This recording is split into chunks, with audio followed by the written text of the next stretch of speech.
Hello everyone, मैं हूं दीपिका। आज हम पढ़ेंगे बड़े भाई साहब, जिसके लेखक हैं प्रेमचंद। तो प्रेमचंद जी ने इस कहानी में अपने और अपने बड़े भाई के बीच के संबंधों को चित्रित किया है। इस कहानी में हम देखेंगे कि एक बड़ा भाई जो खुद भी एक बच्चा ही है, लेकिन परिवार का बड़ा बेटा होने के नाते उनसे बड़ी बड़ी उम्मीदें की जाती हैं। वो खुद भी वही काम करना चाहते हैं जो कि उनके भाई के लिए आदर्श बन सके। इसलिए वो हर समय पढ़ाई करते रहते हैं और छोटे भाई पर कड़ी निगरानी भी रखते हैं। अपने छोटे भाई को पढ़ाई के इम्पोर्टेंस के बारे में भी समझाते रहते हैं और इसी वजह से एक तरह से उनका अपना खुद का बचपन भी कहीं खो जाता है। तो बच्चों, चैप्टर बड़ा है तो वीडियो भी थोड़ी लंबी होने वाली है, इसलिए अगर आप चाहो तो इसे 2x में भी देख सकते हो। ठीक है, तो आइए शुरू करते हैं। मेरे भाई साहब मुझसे 5 साल बड़े, लेकिन केवल 3 दर्जे आगे। तो लेखक बता रहे हैं कि जो उनके बड़े भाई हैं वो लेखक से 5 साल बड़े हैं, लेकिन केवल 3 दर्जे आगे हैं। दर्जे का मतलब होता है कक्षा या फिर क्लास। उन्होंने भी उसी उम्र में पढ़ना शुरू किया था जब मैंने शुरू किया, लेकिन तालीम जैसे महत्व के मामले में वह जल्दबाजी से काम लेना पसंद न करते थे। तालीम का मतलब होता है शिक्षा। तो लेखक बता रहे हैं कि उन्होंने भी उसी उम्र में पढ़ना शुरू किया था जब लेखक ने शुरू किया था, लेकिन शिक्षा जैसे महत्वपूर्ण विषय पर वो कोई लापरवाही नहीं करना चाहते थे, कोई जल्दबाजी नहीं करना चाहते थे। इस भवन की बुनियाद खूब मजबूत डालना चाहते थे जिस पर आलीशान महल बन सके। बुनियाद का मतलब होता है नींव या फिर आधार, और आलीशान का मतलब होता है बहुत बड़ा या भव्य या फिर शानदार। जैसे किसी भी मकान को बनाने से पहले उसकी नींव डाली जाती है, जिसे फाउंडेशन कहते हैं। नींव जब मजबूत होगी तो ही तो मकान मजबूत होगा, तभी उसके ऊपर एक बड़ा और आलीशान मकान बनाया जा सकता है। लेकिन यहाँ पर इसका मतलब ये है कि जो उसके बड़े भाई साहब थे वो इस बात पर बहुत ज़्यादा ध्यान देते थे कि हम जो भी सीख रहे हैं वो हमारे लिए स्थायी और मजबूत आधार बना सके, यानी कि जो भी हम पढ़ या लिख रहे हैं वो हमारे भविष्य में काम आए। सिर्फ पास होने के लिए वो नहीं पढ़ना चाहते थे। 1 साल का काम 2 साल में करते, कभी कभी 3 साल भी लग जाते। बुनियाद ही पुख्ता ना हो तो मकान कैसे पायदार बने। तो वो 1 साल के काम में 2 साल लगा देते थे और कभी कभी 3 साल भी लग जाते थे, क्योंकि उनका मानना था कि अगर आधार ही मजबूत नहीं होगा, पुख्ता का मतलब होता है मजबूत या फिर पक्का, और पायदार का मतलब होता है जो लंबे समय तक चले। तो उनका मानना था कि जब नींव मजबूत होगी तभी तो उस मकान में लंबे समय तक रहा जा सकता है। और अगर पढ़ाई के रूप में इसे देखें तो उनका मानना ये था कि किसी भी हाल में कॉन्सेप्ट क्लियर होना ज़्यादा ज़रूरी है। भले ही 1 साल के काम में 2 साल लग जाएं या फिर 3 साल लग जाएं, जो भी हम सीख रहे हैं वो हमारे लिए भविष्य में काम आए। मैं छोटा था, वह बड़े थे। मेरी उम्र 9 साल की थी, वह 14 साल के थे। उन्हें मेरी तंबीह और निगरानी का पूरा और जन्मसिद्ध अधिकार था, और मेरी शालीनता इसी में थी कि उनके हुक्म को कानून समझूं। लेखक बता रहे हैं कि मैं छोटा था और वो बड़े थे। मेरी उम्र 9 साल थी और उनकी 14 साल थी। उन्हें मेरी तंबीह, तंबीह का मतलब होता है डांटना या सजा देना, और निगरानी का मतलब होता है देखभाल या देखरेख करना। जन्मसिद्ध अधिकार का मतलब है कि वो अधिकार जो जन्म से ही प्राप्त हो जाते हैं, और शालीनता का मतलब होता है समझदारी। हुक्म का मतलब है आज्ञा या फिर आदेश। तो लेखक कह रहे हैं कि बड़े होने के कारण उनके पास मुझे डांटने फटकारने का और मेरी देखभाल करने का अधिकार जन्म से ही प्राप्त था, और लेखक की समझदारी इसी में थी कि वो उनके हर आदेश को कानून समझे और आज्ञा का पालन करें। वह स्वभाव से बड़े अध्ययनशील थे। अध्ययनशील का मतलब होता है पढ़ाई को महत्व देने वाले। हरदम किताब खोले बैठे रहते और शायद दिमाग को आराम देने के लिए कभी कॉपी पर, किताब के हाशियों पर चिड़ियों, कुत्तों, बिल्लियों की तस्वीरें बनाया करते थे। तो जो बड़े भाई थे वो पढ़ाई को बहुत महत्व देते थे। हर समय किताब खोलकर बैठे रहते थे और शायद दिमाग को आराम देने के लिए यानी कि ब्रेक लेने के लिए वो कभी अपनी कॉपी पर और कभी किताब के हाशियों पर, हाशिया बोलते हैं किनारों को, देखिए आपकी किताब में जो पेज है उसमें जितना हिस्सा प्रिंट है उसके अलावा जो किनारे पे जगह खाली है उसे बोलते हैं हाशिया। तो उन हाशियों पर वो चिड़ियों के, कुत्तों के, बिल्लियों के तस्वीरें बनाया करते थे। कभी कभी एक ही नाम या शब्द या वाक्य 10-20 बार लिख डालते। कभी एक शेर को बार बार सुंदर अक्षरों में नकल करते। कभी ऐसी शब्द रचना करते जिसमें ना कोई अर्थ होता, ना कोई सामंजस्य। तो कभी कभी चित्र बनाते और कभी कभी एक ही शब्द को या एक ही नाम को या फिर एक ही वाक्य को कई बार लिखते, यहाँ तक कि 10-20 बार लिख डालते। कभी एक शेर को बार बार सुंदर अक्षरों में नकल करते। शेर होता है फारसी या फिर उर्दू की 2 या 4 लाइनों की कविता, जैसे कि आपने सुना होगा गालिब के शेर, वही शेर। तो ऐसी कोई छोटी छोटी 2 या 4 लाइन की जो कविता होती है उसको बार बार लिखते, वो भी बहुत सुंदर राइटिंग में। और कभी ऐसे शब्द रचना करते, शब्द रचना का मतलब होता है नए शब्द बनाना। ऐसे शब्द बनाते जिनका ना तो कोई अर्थ होता और ना ही कोई सामंजस्य। सामंजस्य का मतलब होता है तालमेल, यानी कि उन शब्दों का कोई मीनिंग ही नहीं निकलता था। मसलन एक बार उनकी कॉपी पर मैंने यह इबारत देखी, स्पेशल, अमीना, भाइयों भाइयों, दरअसल, भाई भाई, राधेश्याम, श्रीयुत राधेश्याम, 1 घंटे तक। इसके बाद एक आदमी का चेहरा बना हुआ था। मसलन का मतलब होता है उदाहरण के रूप में, यानी कि फॉर एग्जाम्पल। लेखक बता रहे हैं कि उनकी कॉपी में या तो चित्र बने होते थे या फिर उन्होंने कुछ ऐसे शब्द लिखे होते थे जिनका कोई मीनिंग ही नहीं होता था। तो यहाँ पर वो बता रहे हैं कि फॉर एग्जाम्पल उनकी कॉपी पर मैंने एक बार यह इबारत देखी। इबारत का मतलब होता है लेख, जानकारी या फिर लिखावट या फिर कोई गद्यांश, यही कि कोई सेंटेंस या शब्द के बारे में वो बता रहे हैं। तो उन्होंने क्या लिखा हुआ देखा कि कहीं पर लिखा हुआ था स्पेशल, अमीना, भाइयों भाइयों, दरअसल, भाई भाई, राधेश्याम, श्रीयुत राधेश्याम, 1 घंटे तक। और ये सब लिखने के बाद उन्होंने एक आदमी का चेहरा बनाया हुआ था। मैंने बहुत चेष्टा की कि इस पहेली का कोई अर्थ निकालूं, लेकिन असफल रहा और उनसे पूछने का साहस ना हुआ। वह 9वीं जमात में थे, मैं 5वीं में। उनकी रचनाओं को समझना मेरे लिए छोटा मुंह बड़ी बात थी। मैंने बहुत चेष्टा की।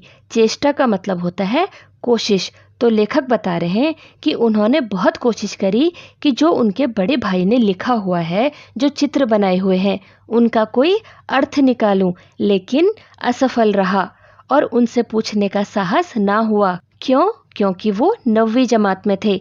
जमात का मतलब होता है कक्षा, यानी कि वो 9th क्लास में थे और लेखक 5th क्लास में। उनकी रचनाओं को समझना मेरे लिए छोटा मुंह बड़ी बात थी। तो बच्चों, यहाँ पर एक मुहावरा यूज़ किया गया है, छोटा मुंह बड़ी बात। तो अब आप सारे बच्चे मुझे कमेंट करके बताएंगे कि इस मुहावरे का क्या अर्थ होता है। तो यहाँ पर लेखक बता रहे हैं कि उनकी रचनाओं को समझना उनके लिए बहुत कठिन था, आसान नहीं था कि वो सब कुछ वो समझ सकें, और उनको पूछने की हिम्मत थी नहीं। मेरा जी पढ़ने में बिल्कुल न लगता था। 1 घंटा भी किताब लेकर बैठना पहाड़ था। मौका पाते ही हॉस्टल से निकलकर मैदान में आ जाता और कभी कंकरियां उछालता, कभी कागज़ की तितलियां उड़ाता, और कहीं कोई साथी मिल गया तो पूछना ही क्या। तो लेखक बता रहे हैं कि उस समय जब उनके भाई पढ़ाई को इतना ज़्यादा महत्व देते थे और हर समय पढ़ते रहते थे, उस समय लेखक का पढ़ाई में बिल्कुल मन नहीं लगता था। 1 घंटा भी किताब लेकर बैठे रहना उनके लिए पहाड़ था। यहाँ पर पहाड़ का मतलब है कि उन्हें मुसीबत लगता था।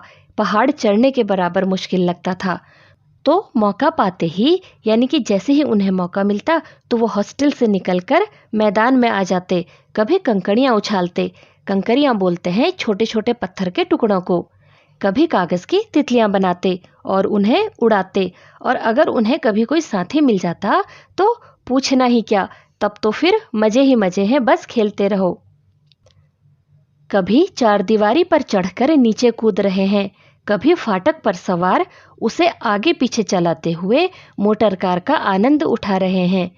लेकिन कमरे में आते ही भाई साहब का वह रुद्र रूप देखकर प्राण सूख जाते। तो लेखक बता रहे हैं कि जब उनको कोई साथी मिल जाता तो फिर तो वो खेलते ही रहते। कभी चार दीवारी पर चढ़कर नीचे कूद मारते, जो बाउंड्री वॉल बनी हुई थी उस पर चढ़ते और वहां से नीचे कूद मारते।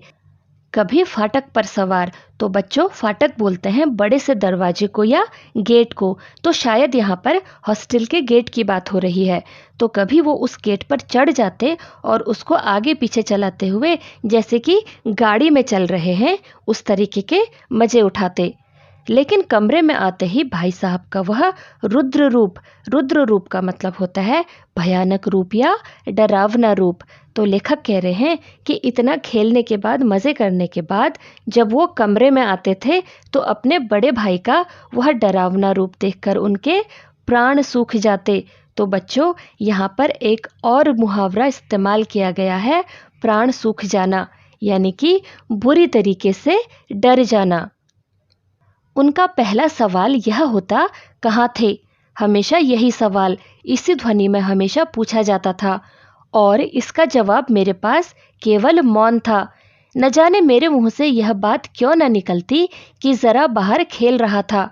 मेरा मौन कह देता था कि मुझे अपना अपराध स्वीकार है और भाई साहब के लिए उसके सिवा और कोई इलाज न था कि स्नेह और रोष से मिले हुए शब्दों में मेरा सत्कार करें। जब खेलने के बाद और मस्ती करने के बाद लेखक जब कमरे में आते थे तो बड़े भाई साहब हमेशा एक ही सवाल पूछा करते थे, कहाँ थे? हमेशा यही सवाल होता और इसी ध्वनि में पूछा जाता। इसका मतलब है कि हमेशा एक ही तरीके से पूछा जाता था, लेकिन इसका जवाब मेरे पास केवल मौन था। मौन का मतलब होता है चुप्पी, यानी कि ये प्रश्न पूछे जाने के बाद लेखक सिर्फ चुप रहते थे। पता नहीं उस समय मैं इतनी हिम्मत क्यों नहीं कर पाता था कि उनसे कह सकूं कि मैं बाहर खेल रहा था, और मेरा मौन कह देता कि मुझे अपना अपराध स्वीकार है। और भाई साहब के लिए उसके सिवा और कोई इलाज न था कि स्नेह का मतलब होता है प्रेम से और रोष का मतलब होता है गुस्से से। सत्कार का मतलब होता है खातिरदारी करना या स्वागत करना। तो लेखक कह रहे हैं कि जब चुप रहकर मैं अपना अपराध स्वीकार कर लेता तो बड़े भाई साहब को भी मौका मिल जाता, वो प्रेम और गुस्से से मिले हुए शब्दों से मेरी खातिरदारी करते, यानी कि लेखक को खूब डांटते और उसे आगे से क्या करना है क्या नहीं करना है इस चीज़ की नसीहत देते और उसे पढ़ाई का महत्व समझाने लगते। कैसे? चलो आगे पढ़ते हैं। इस तरह अंग्रेजी पढ़ोगे तो जिंदगी भर पढ़ते रहोगे और एक हर्फ न आएगा। अंग्रेजी पढ़ना कोई हंसी खेल नहीं है कि जो चाहे पढ़ ले।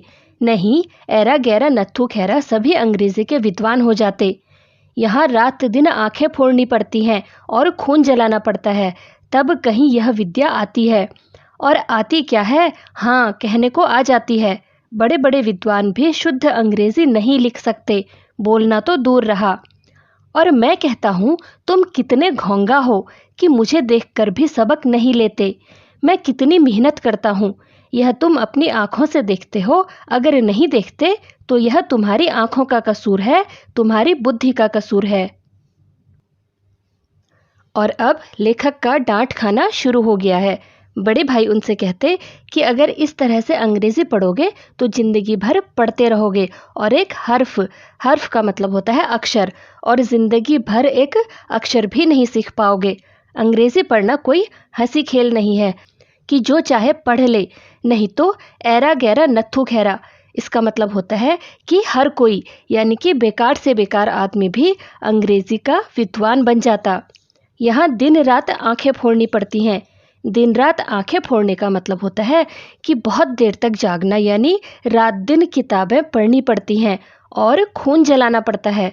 खून जलाने का मतलब है कड़ी मेहनत करना, तब कहीं यह विद्या आती है। तो बड़े भाई साहब कह रहे हैं कि अंग्रेजी सीखने के लिए दिन रात किताबें पढ़नी पड़ती हैं और कड़ी मेहनत करनी पड़ती है। ये कोई बच्चों का खेल नहीं है कि कोई भी सीख जाए। और आती क्या है, हाँ कहने को आ जाती है कि इतनी मेहनत करने के बाद भी ऐसा नहीं है कि आप अंग्रेज़ी के विद्वान बन जाओगे। बस कहने के लिए आ जाती है कि भाई हाँ हमें अंग्रेज़ी आती है। बड़े बड़े विद्वान भी शुद्ध अंग्रेज़ी नहीं लिख सकते हैं, बोलना तो दूर की बात है। और मैं कहता हूँ कि तुम कितने बड़े घोंघा हो। घोंघा वैसे तो एक शंख के आकार का एक कीड़ा होता है, लेकिन यहाँ पर उसका मतलब है कि तुम कितने बेवकूफ़ हो, कितने मूर्ख हो, कितने आलसी आदमी हो कि मुझे देखकर भी सबक नहीं लेते हो। मैं कितनी मेहनत करता हूँ। मेहनत का मतलब यहाँ पर मेहनत है। यह तुम अपनी आंखों से देखते हो, यानी कि तुम मुझे इतना पढ़ते हुए देखते रहते हो, और अगर नहीं देखते हो तो ये तुम्हारी आंखों का कसूर है, तुम्हारी बुद्धि का कसूर है। कसूर का मतलब होता है गलती। इतने मेले तमाशे होते हैं, मुझे तुमने कभी देखने जाते देखा है? रोज़ ही क्रिकेट और हॉकी मैच होते हैं, मैं पास नहीं फटकता, हमेशा पढ़ता रहता हूँ। उस पर भी एक एक दर्जे में 2-2 3-3 साल पढ़ा रहता हूँ। फिर भी तुम कैसे आशा करते हो कि तुम यों खेल कूद कर वक्त गवाकर पास हो जाओगे? मुझे तो 2 ही 3 साल लगते हैं, तुम उम्र भर इसी दर्जे में पड़े सड़ते रहोगे। अगर तुम्हें इस तरह उम्र गंवानी है तो बेहतर है घर चले जाओ और मज़े से गुल्ली डंडा खेलो। दादा की गाड़ी कमाई के रुपये क्यों बर्बाद करते हो? मेले तमाशे का मतलब होता है कि जो मेले लगते हैं और उत्सव होते हैं या मनोरंजन के लिए जो नाटक वगैरह होते हैं, जैसे दशहरे में भी मेला लगता है, रामलीला वगैरह होती है, उनकी बात हो रही है। तो बड़े भाई साहब कह रहे हैं कि इतने मेले तमाशे लगते हैं, क्या तुमने मुझे कभी कहीं जाते हुए देखा है? रोज़ ही क्रिकेट और हॉकी के मैच होते हैं, लेकिन मैं उनके पास नहीं फटकता, यानी लेकिन मैं अपनी पढ़ाई से नहीं भटकता हूँ, हमेशा पढ़ता रहता हूँ। इन सब चीज़ों में अपना टाइम बर्बाद नहीं करता हूँ। उस पर भी एक एक दर्जे में, दर्जे का मतलब है क्लास यानी कक्षा, एक एक क्लास में 2-2 3-3 साल पढ़ा रहता हूँ। और फिर भी तुम ये कैसे आशा करते हो? आशा का मतलब है उम्मीद। फिर भी तुम कैसे उम्मीद करते हो कि तुम ऐसे खेल कूद कर और वक्त गवा कर, यानी वक्त बर्बाद करके पास हो जाओगे? मुझे तो 2-2 3-3 साल ही लगते हैं। क्या तुम ये चाहते हो कि तुम एक ही क्लास में सड़ते रहो, यानी कि उम्र भर तुम एक ही क्लास पे पढ़े रहो? क्या तुम ये चाहते हो? अगर तुम्हें इसी तरह उम्र गंवानी है, यानी उम्र बर्बाद करनी है, तो बेहतर होगा, बेहतर का मतलब है कि इससे अच्छा होगा, यानी अधिक अच्छा। तो इससे अच्छा तो ये है कि तुम घर चले जाओ और मज़े से गुल्ली डंडा खेलो। गुल्ली डंडा एक गेम का नाम है। दादा की गाड़ी कमाई के रुपये क्यों बर्बाद करते हो? गाड़ी कमाई का मतलब होता है मेहनत की कमाई।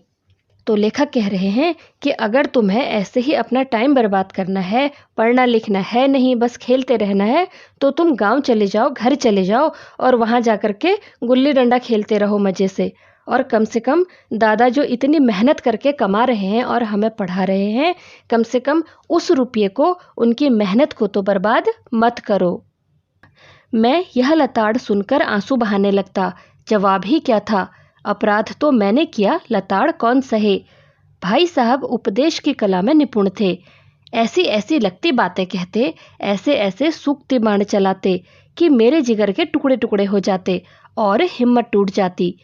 इस तरह जान तोड़कर मेहनत करने की शक्ति मैं अपने में ना पाता था, और उस निराशा में जरा देर के लिए मैं सोचने लगता, क्यों ना घर चला जाऊं।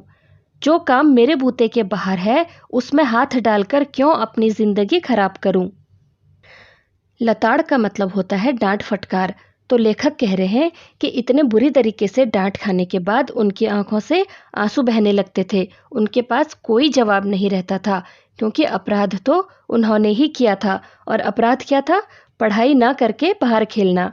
तो अगर अपराध उन्होंने किया था तो लताड़ यानी कि डांट फटकार भी तो वही सुनेंगे, लेकिन डांट खाना किसे ही पसंद है। भाई साहब उपदेश की कला में निपुण थे। निपुण का मतलब होता है बहुत अच्छे या फिर कुशल थे, यानी वो उपदेश देने में बहुत ज़्यादा अच्छे थे। ऐसी ऐसी लगती बातें कहते, लगती बातें बोलते हैं चुभती बातों को, यानी कि बहुत चुभने वाली बातें वो उनसे करते थे। और सूक्ति बाण का मतलब होता है ज्ञान भरी बातें या फिर सीख, लेकिन ताना मारते हुए। वो उन्हें अच्छी बातें ही कहते थे, लेकिन इस तरीके से कहते थे जैसे उन्हें ताने मार रहे हों। डांटते भी थे बहुत बुरी तरीके से, और ताने मारते हुए उन्हें अच्छी बातें सिखाते थे। तो ये सब सुनने के बाद लेखक के जिगर, जिगर का मतलब होता है हृदय या फिर दिल, उनके दिल के टुकड़े टुकड़े हो जाते थे और उनकी हिम्मत टूट जाती थी। लेकिन इस सब के बाद भी अपने बड़े भाई की तरह पढ़ने की शक्ति उनके अंदर नहीं थी। वो कह रहे हैं कि जितना मेहनत वो करते थे, जितना घंटों बैठकर वो पढ़ाई करते थे, उतनी ज़्यादा जान तोड़कर मेहनत करने का मतलब होता है कि अपना 100% देना, यानी कि जी जान लगा देना, सब कुछ छोड़ करके सिर्फ पढ़ते रहना।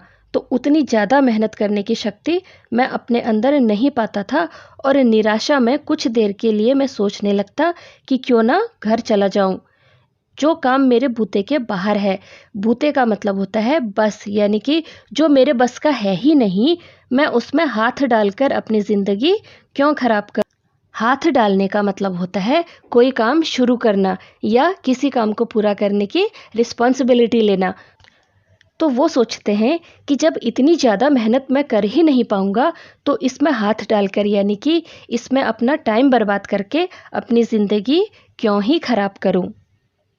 मुझे अपना मूर्ख रहना मंजूर था, लेकिन उतनी मेहनत से मुझे तो चक्कर आ जाता था। लेकिन घंटे 2 घंटे के बाद निराशा के बादल फट जाते और मैं इरादा करता कि आगे से खूब जी लगाकर पढ़ूंगा। चटपट एक टाइम टेबल बना डालता, बिना पहले से नक्शा बनाए कोई स्कीम तैयार किए काम कैसे शुरू करूं। टाइम टेबल में खेल की मद बिल्कुल उड़ जाती। लेखक को अपना मूर्ख बने रहना ही मंजूर था, लेकिन बड़े भाई के बराबर मेहनत करने की सोच कर ही उन्हें चक्कर आने लगते थे। उन्हें ये पता था कि उतनी मेहनत वो नहीं कर सकते हैं। लेकिन घंटे 2 घंटे बाद ही निराशा के बादल फट जाते थे, यानी कि कुछ घंटे के बाद ही, 2-3 घंटे के बाद ही जो डांट का असर था वो दूर हो जाता। जो उन्होंने हिम्मत हार ली थी कि भाई मेरे बस का तो है ही नहीं, मैं घर चले जाता हूँ, ये सब कम हो जाता और वो इरादा करते कि आगे से वो खूब जी लगा कर पढ़ेंगे, यानी कि वो मन में ठान लेते कि भाई मैं बहुत मेहनत करूँगा। चटपट एक टाइम टेबल बना डालते, जल्दी जल्दी से एक टाइम टेबल बना लेते, क्योंकि बिना पहले से नक्शा बनाए, कोई बिना स्कीम तैयार किए वो काम कैसे शुरू करते। जब उन्होंने ठान लिया था कि भाई मैं बहुत मेहनत करूँगा, तो उसके लिए उन्हें एक टाइम टेबल भी तो बनाना था, तभी तो वो उतनी मेहनत कर पाते। टाइम टेबल में खेल कूद की मद बिल्कुल उड़ जाती।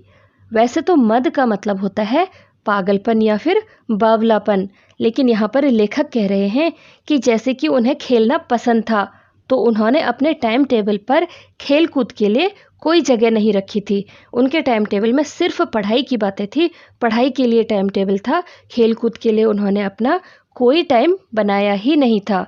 प्रातःकाल 6 बजे उठना, मुंह हाथ धो नाश्ता कर पढ़ने बैठ जाना। 6 से 8 तक अंग्रेजी, 8 से 9 तक हिसाब, 9 से 9:30 तक इतिहास, फिर भोजन और स्कूल। 3:30 बजे तक स्कूल से वापस होकर आधा घंटा आराम।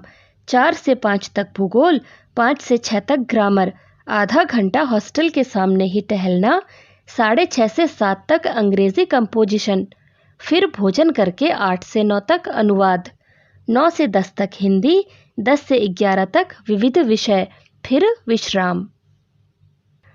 लेखक ने जो अपना टाइम टेबल बनाया था वो कुछ इस तरीके से था। प्रातःकाल 6 बजे उठना, प्रातःकाल मतलब सुबह सुबह, सुबह सुबह 6 बजे उठ जाते, फिर मुँह हाथ धोते, नाश्ता करके पढ़ने बैठ जाते। 6 से 8 बजे तक का अंग्रेजी, 8 से 9 तक हिसाब, हिसाब मतलब गणित यानी कि मैथ्स। 9 से 9:30 तक इतिहास यानी हिस्ट्री, फिर भोजन और स्कूल। 3:30 बजे स्कूल से वापस होकर आधा घंटा आराम। 4 से 5 तक भूगोल यानी ज्योग्राफी, 5 से 6 तक ग्रामर, आधा घंटा हॉस्टल के सामने ही टहलना। 6:30 से 7 तक अंग्रेजी कंपोजिशन, फिर भोजन करके 8 से 9 तक अनुवाद, 9 से 10 तक हिंदी, 10 से 11 तक विविध विषय। विविध विषय का मतलब होता है जो बाकी अनेक तरीके के सब्जेक्ट बचे हैं, यानी मेन सब्जेक्ट तो उन्होंने ले लिए, इसके अलावा जो सब्जेक्ट बचते हैं उसको वो 10 से 11 बजे तक करते और फिर विश्राम करते, यानी कि फिर आराम करते, सो जाते। तो इस तरीके से लेखक ने अपने लिए एक टाइम टेबल तैयार किया। मगर टाइम टेबल बना लेना एक बात है, उस पर अमल करना दूसरी बात। पहले ही दिन उसकी अवहेलना शुरू हो जाती। मैदान की वह सुखद हरियाली, हवा के हल्के हल्के झोंके, फुटबॉल की वह उछल कूद, कबड्डी के वह दांव घात, वॉलीबॉल की वह तेजी और फुर्ती मुझे अज्ञात और अनिवार्य रूप से खींच ले जाती, और वहां जाते ही मैं सब कुछ भूल जाता। वह जानलेवा टाइम टेबल, वह आंख फोड़ पुस्तकें, किसी की याद न रहती, और भाई साहब को नसीहत और फजीहत का अवसर मिल जाता। तो लेखक कह रहे हैं कि टाइम टेबल बना लेना एक बात है और उस पर अमल करना दूसरी बात। अमल करना का मतलब होता है पालन करना। तो लेखक ने टाइम टेबल तो बना लिया, लेकिन वो उसे फॉलो नहीं कर पाए। पहले ही दिन उसकी अवहेलना शुरू हो गई। अवहेलना का मतलब होता है कि ध्यान नहीं देना, अनादर करना या फिर अवज्ञा करना, यानी कि उन्होंने टाइम टेबल पर कोई ध्यान नहीं दिया। पहले ही दिन से उन्होंने वो सब कुछ छोड़ दिया था। टाइम टेबल पर ध्यान जाने के बजाय उनका ध्यान गया मैदान की सुखद हरियाली पर, हवा के जो हल्के हल्के झोंके थे उन पर, फुटबॉल की वो उछल कूद, कबड्डी के दांव घात, वॉलीबॉल की वो तेजी और फुर्ती। तो लेखक कह रहे हैं कि उनको अपने टाइम टेबल का, अपनी पढ़ाई का कोई ध्यान नहीं रहा। उनको सिर्फ अपने खेल के दौरान के वातावरण की ही याद रही। दिमाग में वही सब कुछ चलने लगा कि वो कैसे मज़े से फुटबॉल, कबड्डी और वॉलीबॉल खेलते थे। मैदान के बारे में सोचते रहे, ठंडी हवा के बारे में सोचते रहे, जो कि अज्ञात और अनिवार्य रूप से उन्हें खींच रहे थे, उन्हें बुला रहे थे, और वो वहाँ जाते और सब कुछ भूल जाते। उन्हें ऐसा लगता कि उनका बहुत ज़्यादा ज़रूरी काम छूट रहा है, और इसके बाद वो खेलने चले जाते। वो सब कुछ भूल जाते, अपने टाइम टेबल को भूल जाते, अपनी किताबों को भूल जाते कि उन्होंने किताबों से घंटों बैठकर पढ़ना है। उनको किसी चीज़ की याद नहीं रहती, और इसी बहाने भाई साहब को नसीहत और फजीहत का अवसर मिल जाता। नसीहत का मतलब होता है सलाह देने का, और फजीहत का मतलब होता है अपमान, यानी कि भाई साहब को अपमान करने का, डांट फटकार लगाने का और उपदेश देने का मौका मिल जाता। मैं उनके साय से भागता, उनकी आंखों से दूर रहने की चेष्टा करता। कमरे में इस तरह दबे पांव आता कि उन्हें खबर ना हो। उनकी नज़र मेरी ओर उठी और मेरे प्राण निकले। हमेशा सिर पर एक नंगी तलवार सी लटकती मालूम होती। फिर भी जैसे मौत और विपत्ति के बीच में आदमी मोह और माया के बंधन में जकड़ा रहता है। मैं फटकार और घुड़कियां खाकर भी खेलकूद का तिरस्कार ना कर सकता था कि मैं उनके साय से भागता। साया बोलते हैं शैडो को। उनकी आंखों से दूर रहने की चेष्टा करता। चेष्टा मतलब कोशिश करता। कमरे में इस तरह दबे पांव आता कि उन्हें खबर ना हो। दबे पांव आना मतलब बिना आवाज़ किए, यानी कि चुपचाप से आते। वो इस तरह चुपचाप से कमरे में आते कि भाई साहब को पता न चले। उनकी नज़र मेरी ओर उठी और मेरे प्राण निकले। तो लेखक बता रहे हैं कि जैसे ही वो मेरी तरफ देखते थे तो लेखक के प्राण ही निकल जाते थे। क्यों? क्योंकि उनको पता था कि भाई अब तो मेरी पिटाई होने वाली है, डांट पिटनी है बहुत बुरे तरीके से। हमेशा सिर पर एक नंगी तलवार लटकी रहती। उन्हें ऐसा लगता कि भाई ये तलवार कभी भी मुझ पर गिरी और मेरे टुकड़े टुकड़े होने वाले हैं। फिर भी जैसे मौत और विपत्ति के बीच में आदमी मोह और माया के बंधन में जकड़ा रहता है। इसका मतलब है कि इतने मुश्किलों भरे जीवन में भी जब इंसान को पता है कि भाई एक न एक दिन उसकी मृत्यु हो जानी है, फिर भी वो मोह माया में, यानी कि परिवार में, अपनी सुख सुविधाओं में, इन सब चीज़ों में जकड़ा रहता है। वैसे ही मैं भी फटकार और घुड़कियाँ खाकर भी। फटकार का मतलब होता है डांट और घुड़कियाँ मतलब होता है गुस्से से भरी हुई बातें सुनना।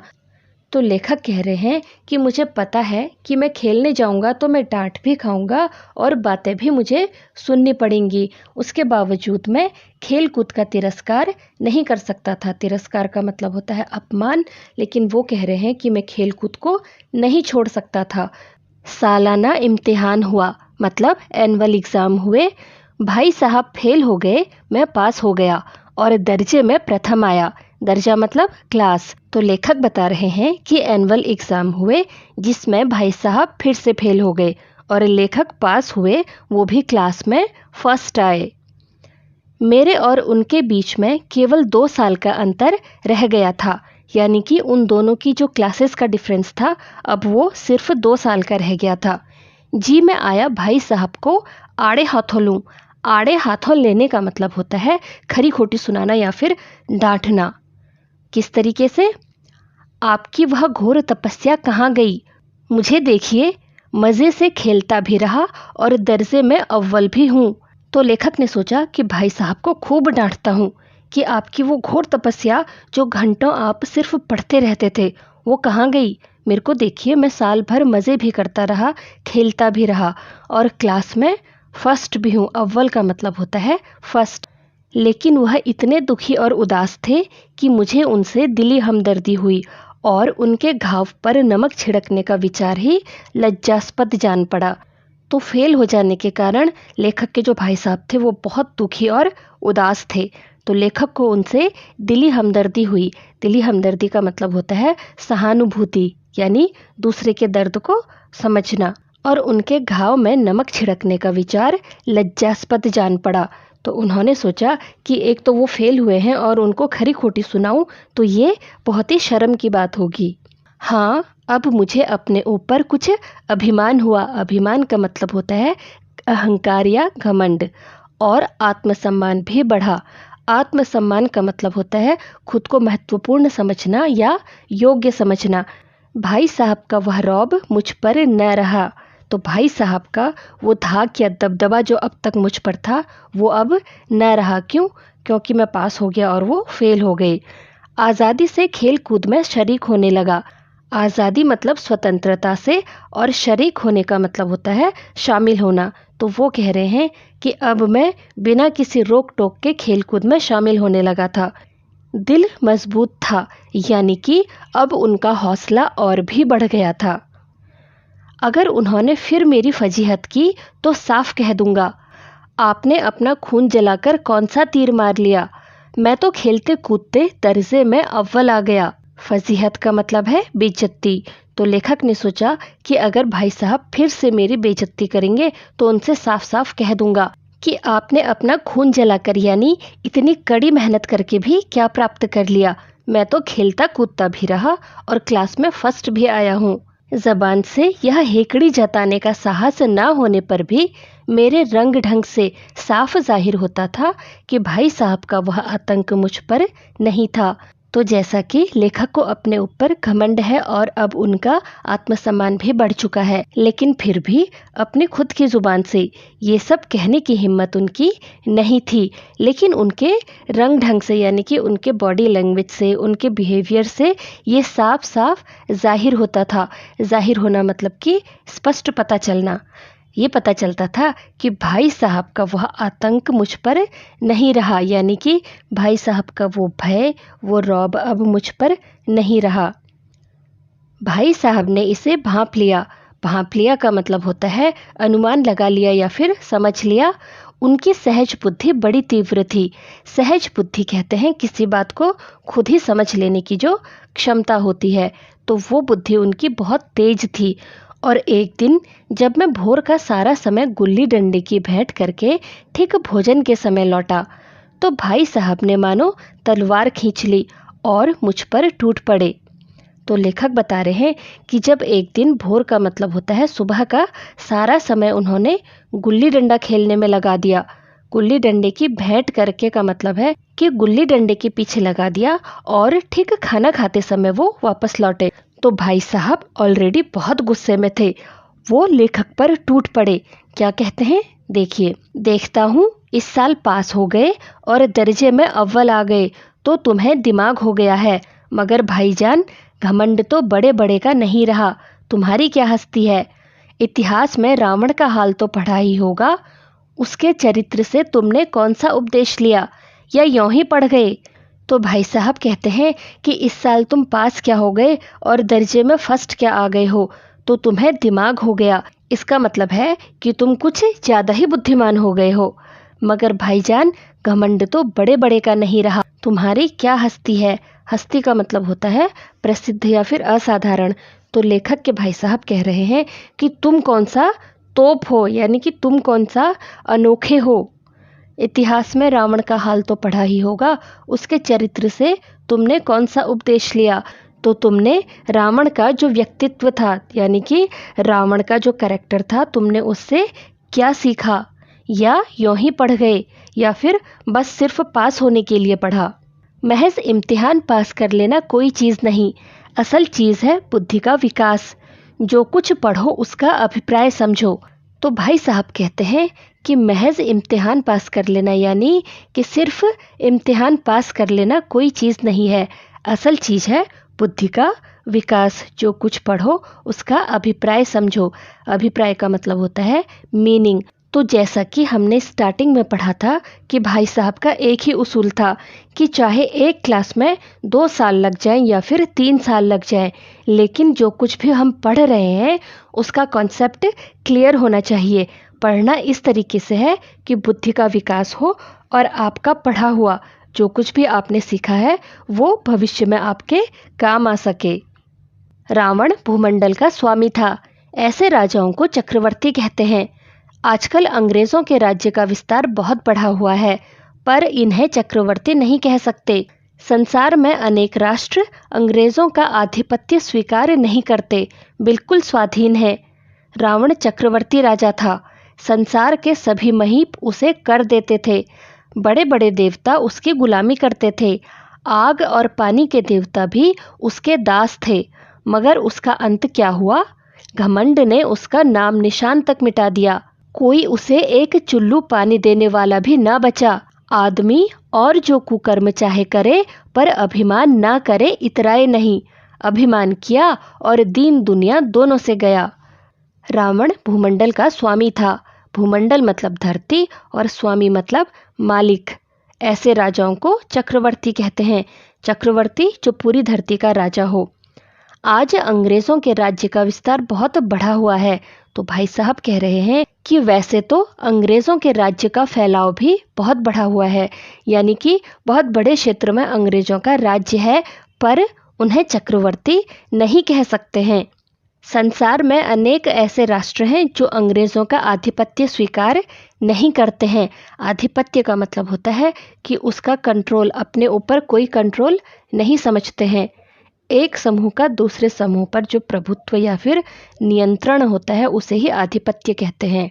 तो कई सारे राज्य हैं जो अंग्रेज़ों की गुलामी या उनके आदेशों का पालन नहीं करते हैं, बिल्कुल स्वाधीन है। स्वाधीन मतलब स्वतंत्र है, आज़ाद है। रावण चक्रवर्ती था। संसार के सभी महीप उसे कर देते थे। संसार के सभी, महीप का मतलब होता है राजा और कर का मतलब होता है टैक्स। तो संसार के सारे जो राजा थे वो रावण को टैक्स देते थे, यानी कि उसके अंडर काम करते थे। और बड़े बड़े देवता भी उसकी गुलामी करते थे। किसकी?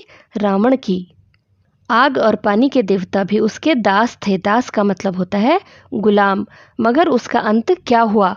तो यहाँ पर को भाई साहब कह रहे हैं कि रावण का पूरे संसार में इतना कंट्रोल था, उसकी इतनी ज़्यादा चलती थी कि सभी लोग लगभग उसके दास ही थे, गुलाम ही थे, चाहे इंसान हो या फिर चाहे देवता। लेकिन उसका अंत क्या हुआ कि घमंड ने उसका नाम निशान तक मिटा दिया। उसे इस बात का घमंड हुआ कि उससे ज़्यादा शक्तिशाली कोई नहीं है, तो उसका नाम निशान तक नहीं रहा।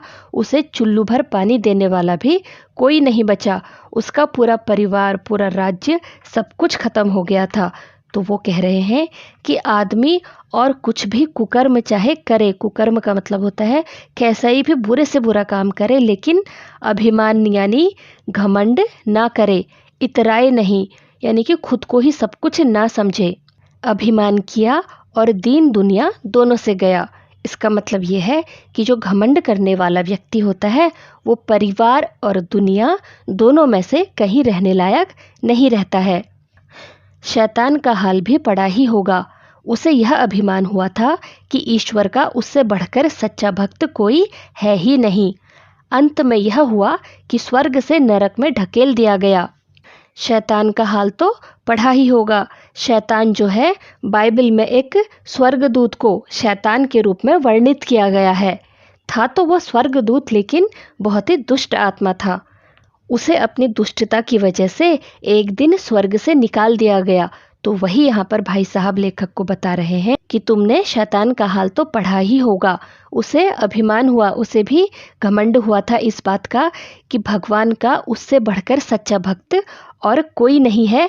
तो अंत में उसके साथ क्या हुआ था कि उसे स्वर्ग से निकालकर नरक में ढकेल दिया गया था। शाहरुम ने भी एक बार अहंकार किया था, भीख मांग मांग कर मर गया। तुमने तो अभी केवल एक दर्जा पास किया है और अभी से तुम्हारा सिर फिर गया, तब तो तुम आगे बढ़ चुके। शैतान की तरह शाहरुम ने भी एक बार अहंकार यानी घमंड किया था, तो वो भी भीख मांग मांग कर मर गया, उसकी भी यही हालत हुई। तो अपने भाई से कह रहे हैं कि तुमने तो केवल अभी एक दर्जा ही पास किया है, तुमने तो अभी सिर्फ एक क्लास ही पास करी है और अभी से तुम्हारा सिर फिर गया।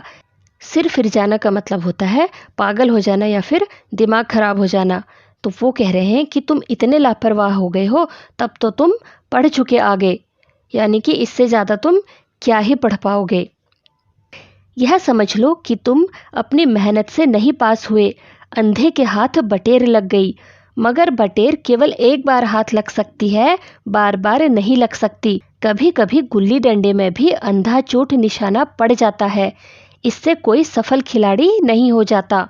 तो भाई साहब कह रहे हैं कि ये तो तुम्हें भी पता है कि तुमने मेहनत तो करी है नहीं, बल्कि अंधे के हाथ बटेर लग गई है। यानी जब बिना मेहनत या बिना किसी प्रयास के ही सफलता मिल जाती है या कोई अच्छी वस्तु हाथ लग जाती है, तो उसे बोलते हैं अंधे के हाथ बटेर लगना। तो वो कह रहे हैं कि तुमने मेहनत तो करी नहीं थी और बिना प्रयास के यानी बिना मेहनत के ही सफल हो गए हो, लेकिन ऐसा बार बार नहीं होगा कि तुम बिना मेहनत के पास हो जाओगे। कभी कभी गुल्ली डंडे में भी अंधा चोट निशाना पड़ जाता है। अंधा चोट निशाना का मतलब होता है अनजाने में ही सही निशाना लग जाना, यानी तुक्का लगना।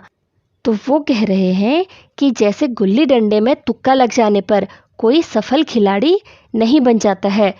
सफल खिलाड़ी उसी को कहा जा सकता है जिसका कि कभी भी कोई भी निशाना यानी कि एक भी निशाना खाली न जाए। ये नहीं कि कोई एक निशाना सही लग गया तो उसको खिलाड़ी नहीं मान सकते। उसी तरह एक बार तुम पास हो गए हो तो इसका मतलब ये नहीं है कि तुम हर बार पास होते चले जाओगे और तुम बहुत होशियार हो। मेरे फेल होने पर मत जाओ, मेरे दर्जे में आओगे तो दांतों पसीना आ जाएगा। जब अलजबरा और ज्योमेट्री के लोहे के चने चबाने पड़ेंगे और इंग्लिस्तान का इतिहास पढ़ना पड़ेगा। बादशाहों के नाम याद रखना आसान नहीं। 8 हेनरी हो गुजरे हैं।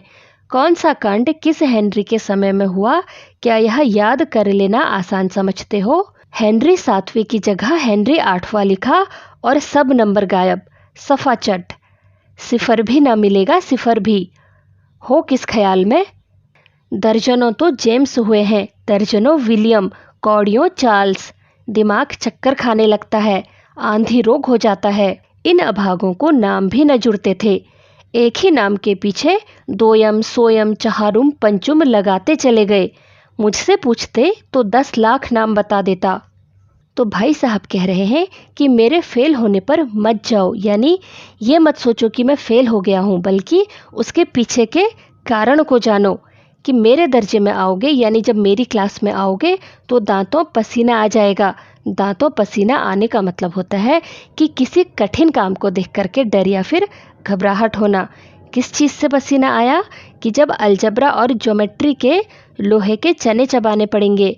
लोहे के चने चबाने का मतलब होता है कि कठिनाइयाँ झेलते हुए किसी असंभव काम को करना, और वो असंभव काम यानी कठिन काम क्या था? अलजबरा और ज्योमेट्री को पढ़ना और इंग्लिस्तान का इतिहास पढ़ना। इंग्लिस्तान है इंग्लैंड, इंग्लिस्तान बोलते हैं इंग्लैंड को। जब इंग्लैंड का इतिहास पढ़ना पड़ेगा, अलजेब्रा और ज्योमेट्री पढ़नी पड़ेगी, तब तुम्हें पता चलेगा कि ये कितना मेहनत का काम है। बादशाहों के नाम याद रखना आसान नहीं। 8 हेनरी हो गुजरे हैं। कौन सा कांड किस हेनरी के समय हुआ, क्या यह याद कर लेना आसान समझते हो? कांड का मतलब होता है घटना, तो लेखक कह रहे हैं कि भाई 8 तो हेनरी हैं, और कौन सा कांड यानी कौन सी घटना किस हेनरी के समय में हुई है, ये सब अलग अलग याद करना पड़ता है। तो क्या तुम ये आसान समझते हो? हेनरी 7वें की जगह पर अगर हेनरी 8वां लिख दिया, या हेनरी 8वें की जगह हेनरी 7वां या फिर कोई दूसरे नंबर का लिख दिया, तो सारे नंबर कट जाएंगे। सफाचट, सफाचट का मतलब होता है बिल्कुल साफ, और सिफर का मतलब होता है शून्य। तो भाई साहब कह रहे हैं कि अगर तुमने हेनरी 7वें की जगह हेनरी 8वां लिख दिया तो सारे नंबर गायब, सिफर यानी शून्य भी नहीं मिलेगा तुम्हें। और तुम हो किस ख्याल में? दर्जनों तो जेम्स हुए हैं, दर्जनों विलियम, यानी कि कई सारे जेम्स हैं, कई सारे विलियम हैं, और कई सारे तो चार्ल्स हैं। तो अब किसको याद रखें? दिमाग चक्कर खाने लगता है। हेनरी को याद रखें, जेम्स को याद रखें, विलियम को याद रखें, या फिर चार्ल्स को? आंधी रोग हो जाता है। आंधी रोग हो जाना मतलब आंखों के सामने अंधेरा छा जाना, यानी कि कुछ भी समझ में नहीं आता है। इन अभागों को नाम भी नहीं जुड़ते। उस टाइम पे क्या इन लोगों को नाम भी नहीं आते थे? एक ही नाम के आगे दोयम, सोयम, चहारुम, पंचुम लगा लेते हैं। मुझसे पूछते तो मैं 10 लाख नाम बता देता, कई सारे नाम बता देता। कम से कम हमारे लिए याद करना आसान तो होता। और ज्योमेट्री तो बस खुदा ही पनाह। तो खुदा ही पनाह का मतलब होता है कि भगवान के भरोसे, इससे हमें तो भगवान ही बचाए। तो भाई साहब कह रहे हैं कि ज्योमेट्री को समझने के लिए तो भगवान की ही शरण में जाना पड़ता है। कई बार आप और हम भी कहते हैं ना कि भाई इस चीज़ से तो हमें भगवान ही बचाए। वही यहाँ पर भाई साहब कह रहे हैं। अ ब ज की जगह अ ज ब लिख दिया और सारे नंबर कट गए। कोई इन निर्दयी मुमतहीनों से नहीं पूछता कि आखिर अ ब ज और अ ज ब में क्या फ़र्क है, और व्यर्थ की बात के लिए क्यों छात्रों का खून करते हैं। तो भाई साहब इस बात से परेशान हैं कि अ ब और ज की जगह अगर अ ज और ब लिख दिया जाए तो सारे नंबर काट दिए जाते हैं, ऐसा क्यों? मुमतहीनों का मतलब होता है परीक्षकों। वो कहते हैं कि इन निर्दयी परीक्षकों से ये क्यों नहीं कोई पूछता कि आखिर अ ब ज और अ ज ब में फ़र्क ही क्या है, बस आगे पीछे ही तो किया है। लिखा तो अ ब और ज ही है, भले ही आगे पीछे लिखा है। और इस व्यर्थ की बात के लिए, इस छोटी सी, इस फालतू सी बात के लिए क्यों छात्रों को इतना परेशान किया जाता है? क्यों उन्हें कहा जाता है कि जो कहा गया है वही लिखो, जो किताब में है वही लिखो? दाल भात रोटी खाई या भात दाल रोटी खाई, इसमें क्या रखा है? मगर इन परीक्षकों को क्या परवाह, यह तो वही देखते हैं जो पुस्तक में लिखा है। चाहते हैं कि लड़के अक्षर अक्षर रट डालें, और इसी रटंत का नाम शिक्षा रख छोड़ा है। और आखिर इस बेसिर पैर की बातों के पढ़ने से फायदा? भाई साहब इतने परेशान हैं कि वो कह रहे हैं कि दाल भात रोटी खाई या भात दाल रोटी खाई, इसमें क्या रखा है? कि भाई खाया तो खाना ही है, चाहे दाल भात रोटी खाई बोलो या भात दाल रोटी खाई बोलो। लेकिन इन परीक्षकों को क्या परवाह, इन शिक्षकों या एग्जामिनर्स को क्या ही फ़र्क पड़ता है इन सब चीज़ों से? ये तो वही देखते हैं जो किताब में लिखा हुआ है, और ये चाहते हैं कि बच्चे एक एक अक्षर को रट डालें, सिर्फ याद करें, क्योंकि अपना दिमाग चलाना नहीं है। क्यों? उन्हें तो वही चाहिए जो किताब में लिखा हुआ है, और इसी रटंत का नाम शिक्षा रख छोड़ा है। और वो चाहते हैं कि चैप्टर को अच्छी तरीके से रट लिया जाए, रट रट करके पास होने को ही वो शिक्षा मानते हैं, ऐसा बड़े भाई साहब कह रहे हैं। और आखिर इन बेसिर पैर की बातों को पढ़ने से क्या फ़ायदा? बेसिर पैर की बातों का मतलब होता है व्यर्थ की बातें, यानी कि बिना अर्थ की बातें। आप सिर्फ रट रहे हो, उसे समझ नहीं रहे हो, तो ऐसे पास होने का क्या ही फ़ायदा? इस रेखा पर वह लंब गिरा दो तो आधार लंब से दुगना होगा, पूछिए इससे प्रयोजन? दुगना नहीं चौगुना हो जाए या आधा ही रहे मेरी बला से, लेकिन परीक्षा में पास होना है तो यह सब खुराफात याद करनी पड़ेगी। तो बच्चों, लंब बोलते हैं वर्टिकल लाइन को, लंबवत लाइन को।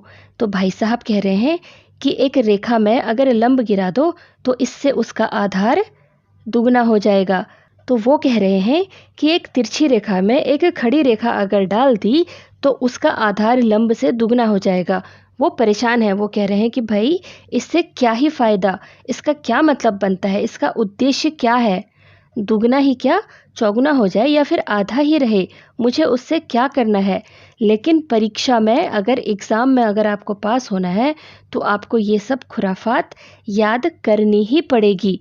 खुराफात का मतलब वैसे तो होता है शरारत, लेकिन यहाँ पर वो कह रहे हैं कि ये फालतू की बातें, इन व्यर्थ की बातों को आपको याद करना ही पड़ेगा। जब आप यही उस पे लिखोगे वर्ड टू वर्ड तो ही टीचर आपको पास करेगा। कह दिया समय की पाबंदी पर एक निबंध लिखो जो 4 पन्नों से कम ना हो। अब आप कॉपी सामने खोले, कलम हाथ में लिए, उसके नाम पर रोइए। कौन नहीं जानता कि समय की पाबंदी बहुत अच्छी बात है। इससे आदमी के जीवन में संयम आ जाता है, दूसरों का उस पर स्नेह होने लगता है और उसके कारोबार में उन्नति होती है। लेकिन इस जरा सी बात पर 4 पन्ने कैसे लिखें? जो बात एक वाक्य में कही जा सके उसे 4 पन्नों में लिखने की ज़रूरत? मैं तो इसे हिमाकत कहता हूँ। यह तो समय की किफ़ायत नहीं बल्कि उसका दुरुपयोग है कि व्यर्थ में किसी बात को ठूंस दिया जाए। कह दिया समय की पाबंदी। समय की पाबंदी आपको एक टॉपिक दिया गया और आपसे कहा गया है कि इस पर एक निबंध लिखो जो कि 4 पन्ने कम से कम होना चाहिए, उससे कम नहीं होना चाहिए। अब आप कॉपी सामने खोलो, अपनी पेन पेंसिल हाथ में लो और उसके नाम पर रो। क्यों? क्योंकि सोचते रहो कि आप समय की पाबंदी टॉपिक पर 4 पेज क्या लिखोगे। कौन नहीं जानता कि समय की पाबंदी बहुत अच्छी बात है। समय की पाबंदी का मतलब होता है किसी काम को, जो आपको काम दिया गया है उसे समय पर करना या उससे भी पहले पूरा कर देना, इसे बोलते हैं समय की पाबंदी। भाई साहब कह रहे हैं कि समय की पाबंदी एक अच्छी चीज़ है। इससे आदमी के जीवन में संयम का मतलब होता है नियंत्रण, नियंत्रण आ जाता है। दूसरे उससे स्नेह करने लगते हैं, स्नेह मतलब प्रेम करने लगते हैं कि भाई कोई इंसान अपना सारा काम टाइम पर कर रहा है, बल्कि कई बार तो वो समय से पहले भी कर रहा है। तो ऑब्वियसली आपको भी वो बच्चा या आपको भी वो आपका कोई ऐसा दोस्त है जो अपना होमवर्क टाइम पर करता है। टीचर को भी ऐसे बच्चे पसंद आते हैं। तो वही कह रहे हैं कि जो लोग समय के पाबंद होते हैं उनके साथ जीवन में काफ़ी कुछ अच्छा होता है और उससे कारोबार में उन्नति भी होती है। जो कारोबारी हैं उनका कारोबार भी उससे अच्छा चलता है क्योंकि हर चीज़ टाइम पर हो रही है। लेकिन इस जरा सी बात के लिए 4 पन्ने हम कैसे लिखें? जो बात एक वाक्य में कही जा सकती है उसके लिए 4 पेज लिखने की ज़रूरत ही क्या है? तो भाई साहब इसे हिमाकत कह रहे हैं। हिमाकत का मतलब होता है बेवकूफ़ी, मूर्खता या फिर नादानी। ये समय की बचत नहीं, किफ़ायत का मतलब होता है बचत। ये समय की बचत नहीं है बल्कि उसका दुरुपयोग है। दुरुपयोग मतलब गलत तरीके से उपयोग करना, कि व्यर्थ में बात को ठूस दिया जाए, यानी कि एक ही बात को बार बार और अलग अलग तरीके से कहा जाए, क्योंकि बात तो सिर्फ वही है और उसके लिए तुमने 4 पेज लिखने हैं तो आपको घुमा फिरा करके वही चीज़ लिखनी पड़ेगी। तो वही वो कह रहे हैं कि ज़बरदस्ती किसी काम को करवाया जा रहा है। जो काम एक सेंटेंस में हो जाएगा उसके लिए 4 पेज लिखने के लिए कहा जा रहा है। हम चाहते हैं आदमी जो कुछ कहना चाहता हो चटपट कह दे और अपनी राह ले, मगर नहीं, आपको 4 पन्ने रंगने पड़ेंगे, चाहे जैसे लिखिए, और पन्ने भी पूरे फुल स्केल आकार के। यह छात्रों पर अत्याचार नहीं तो और क्या है। भाई साहब चाहते हैं कि आदमी जो कुछ कहना चाहता है फटाफट कहे और अपनी राह ले। अपनी राह ले मतलब अपने काम से मतलब रखे या फिर अपना एक काम निपटाए और अपना दूसरा काम करे। ये नहीं कि एक काम के पीछे ही लगा रहे। मगर नहीं, आपको 4 पन्ने रंगने पड़ेंगे, चाहे जैसे लिखिए, और पन्ने भी फुल स्केल आकार के। फुल स्केल आकार के मतलब कि फुल पेज। आपको नंबर तभी मिलेंगे जब आपने 4 पेज पूरा लिखा हो, भाई जैसे लिखना है लिखो, कुछ भी लिखो लिखो, मगर अगर पूरा नहीं लिखा है तो आपको नंबर नहीं मिलेंगे। ये छात्रों के ऊपर अगर अत्याचार नहीं है तो और क्या है। अनर्थ तो यह है कि कहा जाता है संक्षेप में लिखो। समय की पाबंदी पर संक्षेप में एक निबंध लिखो जो 4 पन्नों से कम ना हो। ठीक, संक्षेप में तो 4 पन्ने हुए, नहीं शायद 100-200 पन्ने लिखवाते। तो भाई साहब गुस्से में तो है ही। वो कह रहे हैं कि अनर्थ तो तब हो जाता है जब कहा जाता है कि संक्षेप में लिखो। संक्षेप का मतलब होता है शॉर्ट में लिखो। समय की पाबंदी पर शॉर्ट में एक निबंध लिखो जो 4 पन्ने से कम ना हो। ठीक, मतलब अच्छा कि शॉर्ट में लिखना है और वो भी 4 पेज, वरना तो अगर इनका बस चलता तो शायद 100-200 पेज लिखवाते। तेज भी दौड़िए और धीरे धीरे भी, है उल्टी बात है या नहीं। बालक भी इतनी सी बात समझ सकता है, लेकिन इन अध्यापकों को इतनी तमीज़ भी नहीं। उस पर दावा है कि हम अध्यापक हैं। मेरे दर्जे में आओगे लाला तो ये सारे पापड़ बेलने पड़ेंगे और तब आटे दाल का भाव मालूम होगा। ये चाहते हैं कि हम तेज दौड़ें, लेकिन ये काम भी धीरे धीरे होना चाहिए, है कि नहीं उल्टी बात, तुम ही बताओ। बालक भी इतनी सी बात को समझ सकता है, एक छोटा बच्चा भी जानता है, लेकिन इन अध्यापकों को इतनी तमीज़ भी नहीं।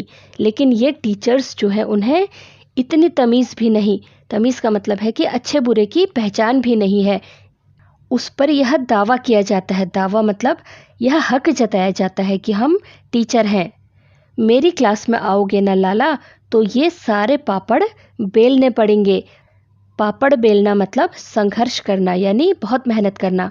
तो भाई साहब कह रहे हैं कि भाई जब मेरी क्लास में आओगे ना तब तुम्हें पता चलेगा कि कितनी मेहनत करनी पड़ती है, और तब तुम्हें आटे दाल का भाव मालूम होगा। आटे दाल का भाव मालूम होना का मतलब होता है जीवन की परेशानियों और कठिनाइयों का अनुभव होना। इस दर्जे में अव्वल आ गए हो तो ज़मीन पर पाँव नहीं रखते, इसलिए मेरा कहना मानिए। लाख फेल हो गया हूँ लेकिन तुमसे बड़ा हूँ। संसार का मुझे तुमसे कहीं ज़्यादा अनुभव है। जो कुछ कहता हूँ उसे गिरह बांधिए, नहीं पछताइएगा। तो भाई साहब कह रहे हैं कि जब वह उनकी कक्षा में आएगा तो उसे इन सारी कठिनाइयों के बारे में पता चलेगा, इन सारी बातों का पता चलेगा। अगर इस समय अपनी क्लास में वो फर्स्ट आ गया है तो उसके पाँव ज़मीन पर ही नहीं हैं, तो वो कुछ ज़्यादा ही खुश है। लेकिन धीरे धीरे जब क्लास बढ़ेगी तो असलियत कुछ और ही सामने आएगी। इसलिए मेरा कहना मानिए, इसलिए जो कुछ भी मैं समझाता हूँ उस पर ध्यान दो। लाख फेल हो गया हूँ लेकिन तुमसे बड़ा हूँ, और संसार का मुझे तुमसे कहीं ज़्यादा अनुभव है। सही गलत की पहचान मुझे तुमसे कहीं ज़्यादा है। जो कुछ कह रहा हूँ उसे गिरह बांधिए वरना पछताइएगा। गिरह बांधिए का मतलब होता है गांठ बांध के रख लो। तो वो कह रहे हैं कि मेरी बातों को अपने दिल में छाप लो, यही बातें आगे चलकर तुम्हारे काम आएंगी। स्कूल का समय निकट था, नहीं ईश्वर जाने यह उपदेश माला कब समाप्त होगी। भोजन आज मुझे निस्वाद सा लग रहा था। जब पास होने का यह तिरस्कार हो रहा है तो फेल हो जाने पर तो शायद प्राण ही ले लिए जाएं। लेखक कह रहे हैं कि स्कूल का टाइम हो चुका था, लेकिन भगवान भी नहीं जानता कि भाई साहब ये उपदेश जो दे रहे थे पता नहीं ये कब पूरे होंगे। भोजन आज मुझे निस्वाद लग रहा था। लेखक उस समय खाना खा रहे थे, लेकिन जो वो डांट उस वक्त सुन रहे थे उसकी वजह से उन्हें खाना भी निस्वाद यानी कि फीका फीका सा लग रहा था। उन्हें खाना खाना भी अच्छा नहीं लग रहा था। जब पास होने का ये तिरस्कार है, वो मन ही मन सोच रहे हैं कि जब पास हो चुका हूँ, फर्स्ट आया हूँ, फिर भी जब ये अपमान, तिरस्कार का मतलब होता है अपमान या अनादर, जब ये अपमान मेरा हो रहा है तो अगर मैं फेल हो गया होता तो मेरे प्राण ही ले लिए जाते।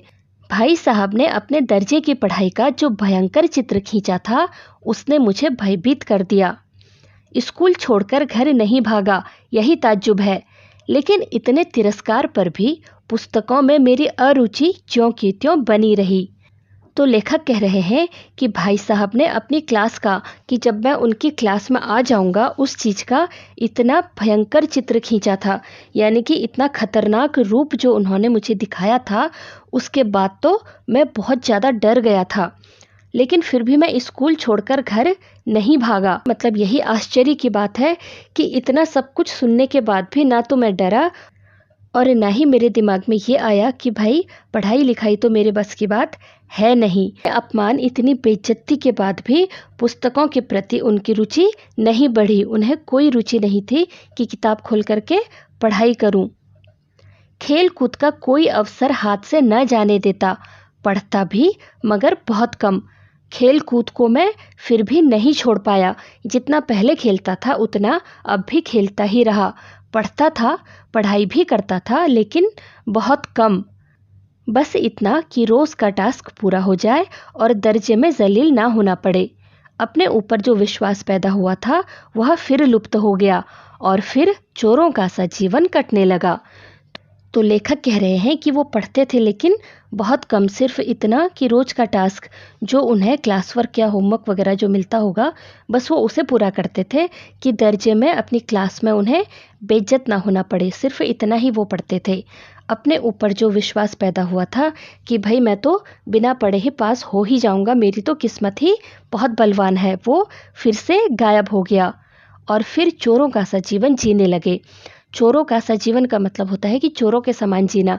चोर जैसे छुप छुप कर जीते हैं ना, कि कहीं वो पकड़े ना जाए, ऐसे ही वो भी भाई साहब से छुप छुप कर फिर से उनका वही रूटीन शुरू हो गया कि उनसे छुप कर वो खेलने के लिए जाते थे और कमरे में भी वो चुपचाप दबे पांव आते थे ताकि भाई साहब की नज़र उन पे ना पड़े। फिर सालाना इम्तिहान हुआ और कुछ ऐसा संयोग हुआ कि मैं फिर पास हुआ और भाई साहब फिर फेल हो गए। मैंने बहुत मेहनत नहीं की, पर न जाने कैसे दर्जे में अव्वल आ गया। मुझे खुद अचरज हुआ। तो लेखक बता रहे हैं कि फिर से सालाना इम्तिहान हुए, यानी एनुअल एग्ज़ाम हुए और कुछ ऐसा संयोग हुआ, संयोग मतलब ऐसा इत्तेफाक हुआ कि मैं फिर पास हुआ और भाई साहब फिर से फेल हो गए। मैंने बहुत मेहनत नहीं की थी, पर न जाने कैसे दर्जे में यानी क्लास में फिर से फर्स्ट आ गया। मुझे खुद अचरज हुआ। अचरज मतलब आश्चर्य हुआ। मुझे खुद आश्चर्य हुआ कि मैंने इतनी ज़्यादा मेहनत तो नहीं की थी, फिर भी फर्स्ट कैसे आ गया। भाई साहब ने प्राणांतक परिश्रम किया। कोर्स का एक एक शब्द चाट गए थे।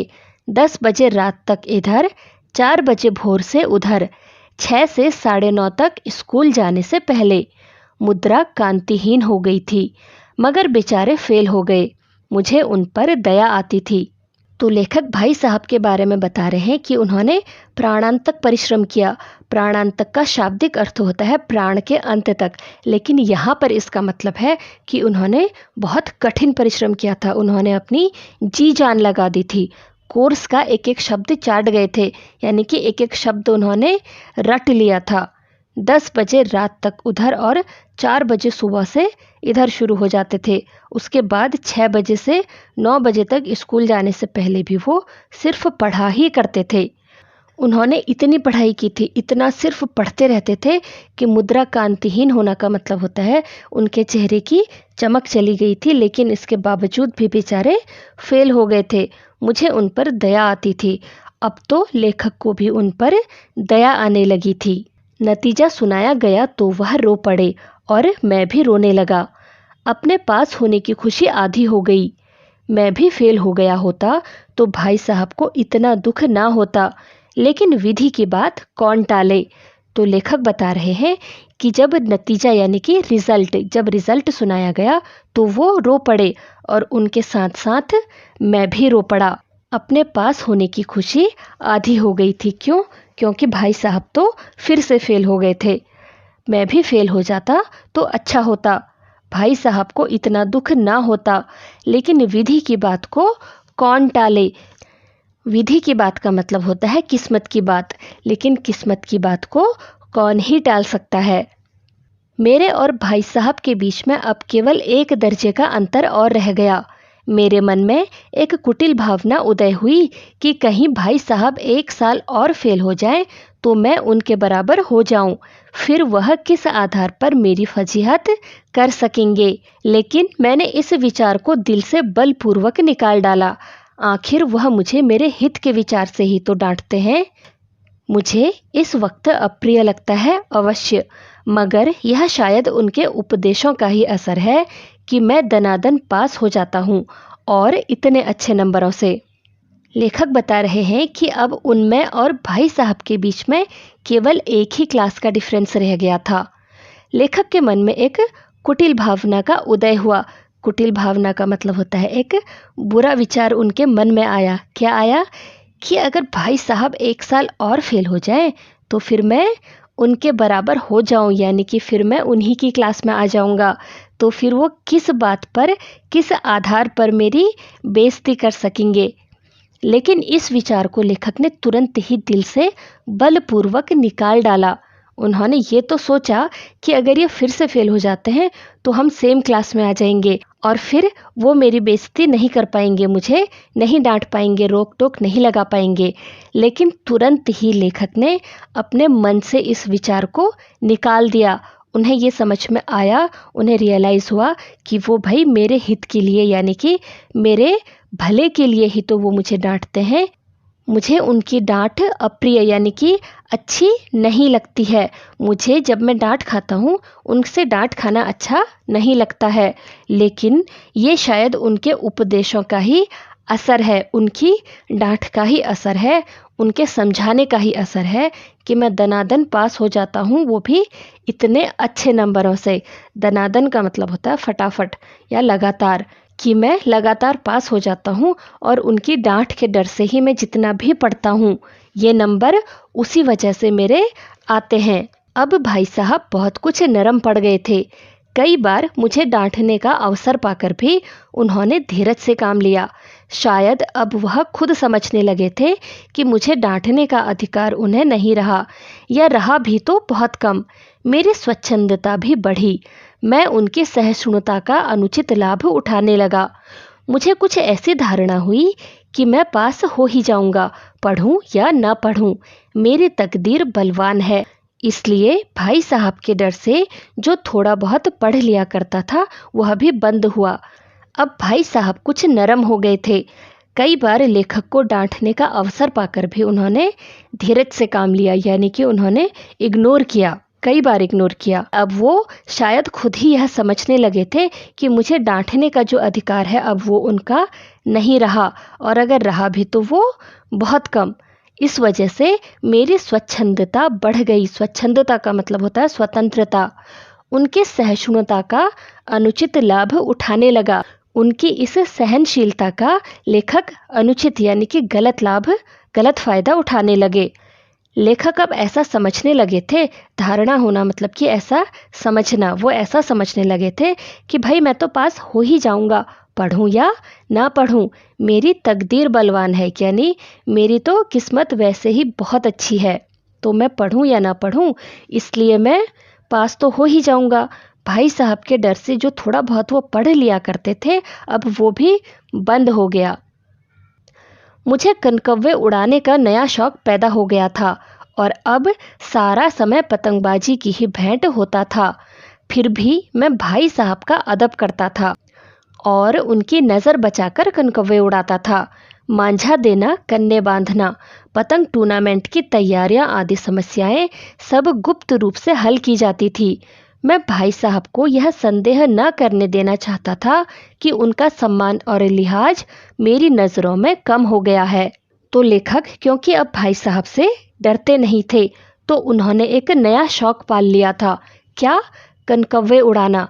कनकव्वे बोलते हैं पतंग को, तो उन्हें पतंग उड़ाने का एक नया शौक पैदा हो गया था। अब उनका सारा समय पतंगबाजी की ही भेंट चढ़ता था, यानी अब ज़्यादातर समय वो सिर्फ पतंगबाजी ही करते थे, पतंग ही उड़ाते थे। फिर भी वो अपने भाई साहब का अदब करते थे। अदब का मतलब होता है इज्जत करना। भाई साहब से पहले जितना वो नहीं डरते थे, लेकिन उनकी इज्जत वो अब भी करते थे और उनकी नज़र बचाकर, यानी कि उनकी नज़रों से बचकर, उनके पीठ पीछे कनकव्वे उड़ाते थे। मांझा कहते हैं पतंग उड़ाने के लिए यूज होने वाले एक स्पेशल धागे को, और कन्ने बांधना कहते हैं पतंग के किनारों पर जो धागा बांधा जाता है ना, जिससे कि पतंग का जो वेट है वो बैलेंस हो सके और पतंग सीधी उड़ सके उसे। तो लेखक अब मांझा देना, कन्ने बांधना और पतंग के जो टूर्नामेंट यानी कि पतंग की जो प्रतियोगिताएं होती हैं जो बच्चे आपस में ही खेलते हैं, उन सब की तैयारियां और वो जो सारी भी उससे रिलेटेड जो भी काम होते थे वो गुप्त रूप से हल की जाती। गुप्त रूप मतलब बिना किसी को पता चले, यानी कि चुपचाप हल की जाती थी। लेखक भाई साहब को इस बात का शक नहीं होने देना चाहते थे कि उनका सम्मान या फिर लिहाज लेखक की नज़रों में जरा भी कम हुआ है। एक दिन संध्या समय हॉस्टल से दूर मैं एक कनकव्वा लूटने बेतहाशा दौड़ा जा रहा था। संध्या समय कहते हैं इवनिंग को। तो एक दिन शाम के समय लेखक हॉस्टल से खेलते हुए काफ़ी दूर आ गए थे और एक कनकव्वा यानी पतंग लूटने के लिए बेतहाशा दौड़े जा रहे थे। बेतहाशा का मतलब होता है बिना सोचे समझे, अपनी ही सुध में वो दौड़े जा रहे थे। आंखें आसमान की ओर थी और मन उस आकाशगामी पथिक की ओर जो मंद गति से झूमता पतन की ओर चला आ रहा था, मानो कोई आत्मा स्वर्ग से निकलकर विरक्त मन से नए संस्कार ग्रहण करने जा रही हो। उनकी आंखें आसमान की ओर थी और मन उस आकाशगामी पथिक की ओर। आकाशगामी कहते हैं जो आसमान में उड़ने वाला या फिर यात्रा करने वाला होता है, और पथिक बोलते हैं यात्री को या फिर चलने वाले को। तो यहाँ पर आसमान में कौन चल रहा था? वो पतंग, जो मंद गति से यानी जो धीमी गति से झूमती हुई पतन की ओर चली आ रही थी। पतन बोलते हैं नीचे गिरने को या अंत होने को। तो जो नीचे गिरते हुए अपने अंत की ओर आ रही थी और उसको देखकर ऐसा लग रहा था कि कोई आत्मा स्वर्ग से निकलकर विरक्त मन से, विरक्त मन कहते हैं जो सांसारिक मोह और इच्छाओं से दूर हो, यानी जो बाहरी वस्तुओं पर अब कोई रुचि न रखता हो और नए संस्कार ग्रहण करने जा रही हो, यानी जो एक नया शरीर धारण करने जा रही हो, उसे देखकर ऐसा लगता था। बालकों की पूरी सेना लग्गे और झाड़दार बांस लिए इनका स्वागत करने को दौड़ी आ रही थी। तो उस पतंग को देखकर बालकों की एक पूरी सेना, कई सारे बालक लग्गे और झाड़दार बांस, झाड़दार कहते हैं जो जिसमें कई सारी शाखाएं होती हैं। तो किसी बच्चे के हाथ में डंडा था, किसी के हाथ में झाड़दार बांस था, और वो इसका स्वागत करने, किसका? पतंग का स्वागत करने, यानी कि सारे के सारे बच्चे उस पतंग को लूटने के लिए, उस पतंग को पकड़ने के लिए उसकी ओर दौड़े जा रहे थे। किसी को अपने आगे पीछे की खबर न थी। सभी मानो उस पतंग के साथ ही आकाश में उड़ रहे थे, जहाँ सब कुछ समतल है, न मोटर कारें हैं, न ट्राम, न गाड़ियाँ। तो सारे के सारे बच्चे उस पतंग की ओर दौड़े जा रहे हैं। किसी को भी अपने आगे पीछे की खबर नहीं थी, अपने आसपास कौन है, कहाँ पर वो दौड़ रहे हैं, ऊंचा है, नीचा है, कोई गड्ढा है, इस चीज़ का उनको कोई ध्यान नहीं था। सभी का ध्यान पतंग की ओर था और वो उसके पीछे ऐसे दौड़े जा रहे थे जैसे कि आकाश में उड़ रहे हों, जहाँ आसपास कुछ ना हो, सब कुछ समतल है, ना कोई मोटर कार है, ना ट्राम और ना ही गाड़ियाँ। ट्राम कहते हैं ट्रॉली को या ट्रॉली कार को, जो सड़कों के साथ बिछी हुई पटरी पर चलने वाली एक ट्रेन होती है। सहसा भाई साहब से मेरी मुठभेड़ हो गई, जो शायद बाजार से लौट रहे थे। सहसा का मतलब होता है अचानक। अचानक लेखक की अपने भाई साहब के साथ मुठभेड़ का मतलब होता है आमना सामना होना, टक्कर होना। उनकी उनसे टक्कर हो गई, अचानक से आमना सामना हो गया, जो उस वक्त शायद बाजार से लौट रहे थे। उन्होंने वहीं हाथ पकड़ लिया और उग्र भाव से बोले। तो भाई साहब ने वहीं पर लेखक का हाथ पकड़ लिया, और उग्र भाव का मतलब होता है बहुत ज़्यादा क्रोध के साथ वो लेखक से बोले। क्या बोले? आइए पढ़ते हैं। इन बाजारी लौंडों के साथ धेले के कनकव्वे के लिए दौड़ते तुम्हें शर्म नहीं आती? तुम्हें इसका भी कुछ लिहाज नहीं कि अब नीचे जमात में नहीं हो, बल्कि 8वीं जमात में आ गए हो और मुझसे केवल एक दर्जा नीचे हो। आखिर आदमी को कुछ तो अपनी पोजीशन का ध्यान रखना चाहिए। भाई साहब जो कि बहुत गुस्से में थे, उन्होंने लेखक को डांटते हुए कहा कि इन बेकार के लड़कों के साथ इस बेकार की पतंग के पीछे दौड़ते हुए तुम्हें शर्म नहीं आती? तुम्हें इसका भी कुछ लिहाज का मतलब होता है, इसकी इस बात की भी कोई शर्म नहीं है, कोई चिंता नहीं है कि अब तुम नीची जमात यानी कि अब तुम कोई छोटी क्लास में नहीं हो, बल्कि 8वीं क्लास में 8th क्लास में आ गए हो, मुझसे केवल एक ही क्लास पीछे हो। आखिर आदमी को कुछ तो अपनी पोजीशन का ख्याल रखना चाहिए, यानी कि आप किस पोजीशन में हो, आप किस पदवी में हो, कम से कम तुम्हें इस बात का तो ध्यान रखना चाहिए। तुम इन बेकार के लड़कों की तरह जो पढ़ाई लिखाई पे ध्यान नहीं देते, उनके साथ क्यों खेल रहे हो? एक ज़माना था कि लोग 8वीं दर्जा पास करके नायब तहसीलदार हो जाते थे। मैं कितने ही मिडलचियों को जानता हूँ जो आज अव्वल दर्जे के डिप्टी मजिस्ट्रेट और सुप्रिटेंडेंट हैं। भाई साहब कह रहे हैं कि एक ज़माना था कि लोग 8वीं क्लास पास करने के बाद नायब तहसीलदार हो जाते थे, और वो ऐसे कितने ही मिडलचियों को जानते हैं। मिडलची मतलब होता है 8th पास किए हुए, जो अव्वल दर्जे के यानी कि जो फर्स्ट क्लास डिप्टी मजिस्ट्रेट हैं और सुप्रिटेंडेंट हैं। कितने ही 8वीं जमात वाले हमारे लीडर और समाचार पत्रों के संपादक हैं। बड़े बड़े विद्वान उनकी मातहती में काम करते हैं, और तुम उसी 8वें दर्जे में आकर बाजारी लौंडों के साथ कनकव्वे के लिए दौड़ रहे हो। न जाने कितने ही 8वीं कक्षा पास वाले लोग हमारे नेता रह चुके हैं, और समाचार पत्रों के संपादक होते हैं एडिटर रह चुके हैं।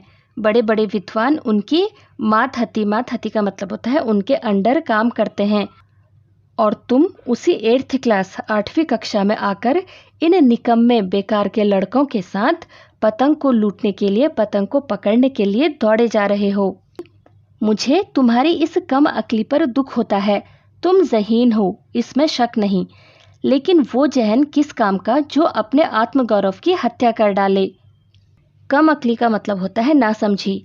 तो भाई साहब लेखक को डांटते हुए कह रहे हैं कि उन्हें लेखक की कम अक्ली पर बहुत दुख होता है, उसकी नासमझी पर दुख होता है। तुम ज़हीन हो, ज़हीन का मतलब होता है प्रतिभावान या बुद्धिमान। तुम बहुत होशियार हो, इस बात पे कोई शक नहीं है, लेकिन ऐसी बुद्धि, ऐसा दिमाग किस काम का जो हमारे आत्मगौरव की हत्या कर डाले। आत्मगौरव का मतलब होता है आत्मसम्मान, जिसे सही गलत की परवाह ही नहीं, ऐसी दिमाग का, ऐसी बुद्धि का क्या करें। तुम अपने दिल में समझते होगे मैं भाई साहब से महज एक दर्जा नीचे हूँ, और अब उन्हें मुझको कुछ कहने का हक नहीं है, लेकिन यह तुम्हारी गलती है।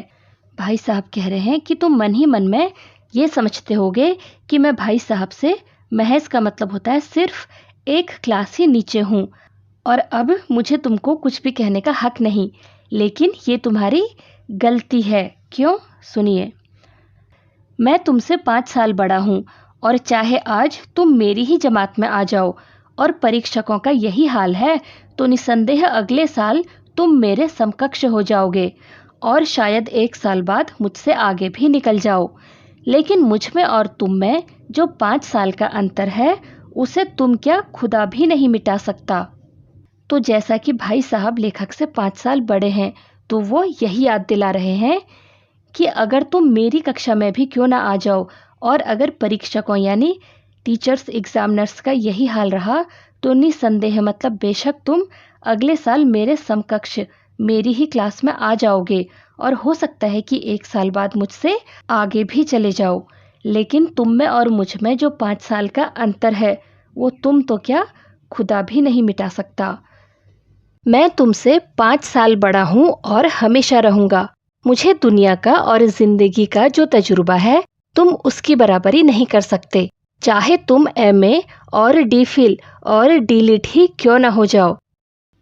तो भाई साहब कह रहे हैं कि मैं तुमसे 5 साल बड़ा हूँ और हमेशा रहूँगा, और मुझे दुनिया का और ज़िंदगी का जो तजुर्बा है, तजुर्बा मतलब अनुभव या फिर एक्सपीरियंस, उसकी तुम बराबरी नहीं कर सकते हो, उसमें मैं हमेशा ही तुमसे आगे रहूँगा।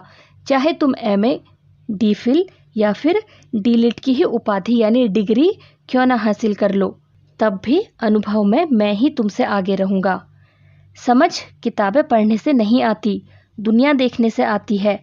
हमारी अम्मा ने कोई दर्जा नहीं पास किया और दादा भी शायद 5वीं 6ठी जमात से आगे नहीं गए, लेकिन हम दोनों चाहे सारी दुनिया की विद्या पढ़ लें, अम्मा और दादा को हमें समझाने और सुधारने का अधिकार हमेशा रहेगा। केवल इसलिए नहीं कि वे हमारे जन्मदाता हैं, बल्कि इसलिए कि उन्हें दुनिया का हमसे ज़्यादा तजुर्बा है और रहेगा। समझ का मतलब है समझदारी।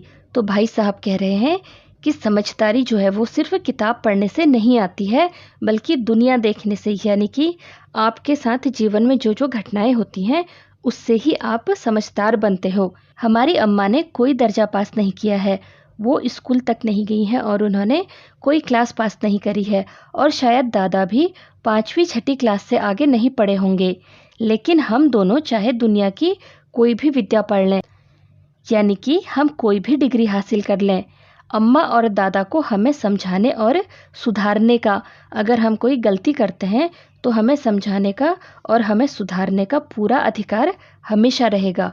सिर्फ इसलिए नहीं कि वो हमारे जन्मदाता हैं, इस हक से नहीं कि वो हमारे माता पिता हैं, बल्कि इसलिए कि उन्होंने दुनिया हमसे ज़्यादा देखी है, उन्हें ज़्यादा अनुभव है कि इस दुनिया में कैसे जिया जाता है, अमेरिका में किस तरह की राज्य व्यवस्था है, और 8वें हेनरी ने कितने ब्याह किए, और आकाश में कितने नक्षत्र हैं। यह बातें चाहे उन्हें ना मालूम हो, लेकिन हजारों ऐसी बातें हैं जिनका ज्ञान उन्हें हमसे और तुमसे ज़्यादा है। अमेरिका में किस तरह की राज्य व्यवस्था है, तो इसे आप कनेक्ट करो पॉलिटिक्स से, और 8वें हेनरी ने कितने ब्याह किए, इसे आप कनेक्ट करो हिस्ट्री से, और आकाश में कितने नक्षत्र हैं, इसे आप कनेक्ट करोगे साइंस से। तो लेखक के जो भाई साहब हैं वो कह रहे हैं कि भले ही हमारे पेरेंट्स को ये पता नहीं हो कि पॉलिटिक्स में क्या हो रहा है, हिस्ट्री में क्या क्या हुआ है, हमें हिस्ट्री में क्या क्या पढ़ना पड़ता है और हम साइंस में क्या क्या पढ़ते हैं, ये सब बातें चाहे उन्हें पता ना हो, लेकिन हज़ारों ऐसी बातें हैं जिनका ज्ञान हमें और तुम्हें शायद बहुत कम है और हमारे पेरेंट्स को कहीं ज़्यादा है। ज़िंदगी कैसे जीनी है इस चीज़ का तजुर्बा, इस चीज़ का अनुभव उन्हें ज़्यादा है, भले ही उन्हें किताबी ज्ञान ना हो। दैव ना करे आज मैं बीमार हो जाऊं तो तुम्हारे हाथ पांव फूल जाएंगे। दैव का मतलब होता है देवता या भगवान। तो भाई साहब कह रहे हैं कि भगवान ना करे कि अगर आज मैं बीमार हो जाऊंगा तो तुम्हारे हाथ पांव फूल जाएंगे। हाथ पांव फूलना मतलब परेशान हो जाना या डर जाना। दादा को तार देने के सिवा तुम्हें और कुछ ना सूझेगा, लेकिन तुम्हारी जगह दादा हो तो किसी को तार ना दें, ना घबराए, ना बदहवास हो। दादा को तार देना मतलब दादा को संदेश भेजने के अलावा तुम्हें और कुछ ना सूझेगा, तुम्हें वही समझ में आएगा कि जल्दी से मैं घर खबर भिजवा दूं। लेकिन तुम्हारी जगह अगर दादा हो तो वो किसी को ऐसे मैसेज ना भेजें, ऐसे किसी को भी पत्र ना लिखें, और ना ही घबराएं, और ना ही वो बदहवास होंगे, यानी ना ही वो बौखलाएंगे, यानी डर से जब हम घबराहट से बौखला जाते हैं उसे बोलते हैं बदहवास होना। तो दादा ऐसा कुछ भी नहीं करेंगे, वो पहले खुद मरज पहचान कर इलाज करेंगे, उसमें सफल ना हुए तो किसी डॉक्टर को बुलाएंगे। मरज मतलब बीमारी, तो दादा पहले खुद बीमारी को पहचान कर उसका इलाज करेंगे, यानी पहले वो खुद ही घरेलू इलाज करेंगे। अगर उसमें सफल ना हुए, उससे अगर कोई फ़ायदा नहीं हुआ, तब वो किसी डॉक्टर को बुलाएंगे। बीमारी तो खैर बड़ी चीज़ है, हम तुम तो इतना भी नहीं जानते कि महीने भर का खर्च महीना भर कैसे चले। तो बीमार वगैरह होना तो चलो फिर भी बड़ी चीज़ है, हम और तुम तो इतना भी नहीं जानते हैं कि जो महीने भर का खर्च, महीने भर का रुपया पैसा या राशन जो भी उन्हें मिलता होगा, उसे हम महीना भर भी नहीं चला पाते हैं। जो कुछ दादा भेजते हैं उसे हम 20-22 तक खर्च कर डालते हैं और फिर पैसे पैसे को मुहताज हो जाते हैं। तो भाई साहब कह रहे हैं कि जो कुछ भी हमें घर से मिलता है, राशन हो, पैसा हो या फिर बाकी कुछ भी सामान हो, वो हम 20-22 तक खर्च कर डालते हैं। महीने की 20-22 तारीख तक का वो हमारा ख़त्म हो जाता है और उसके बाद फिर हम पैसे पैसे के मोहताज हो जाते हैं। मोहताज का मतलब होता है दूसरे पर आश्रित होना, यानी कि हम फिर पैसे पैसे के लिए दूसरे पर आश्रित हो जाते हैं। नाश्ता बंद हो जाता है, धोबी और नाई से मुंह चुराने लगते हैं। लेकिन जितना आज हम और तुम खर्च कर रहे हैं उसके आधे में दादा ने अपनी उम्र का बड़ा भाग इज्जत और नेक नामी के साथ निभाया है और कुटुंब का पालन किया है, जिसमें सब मिलाकर 9 आदमी थे।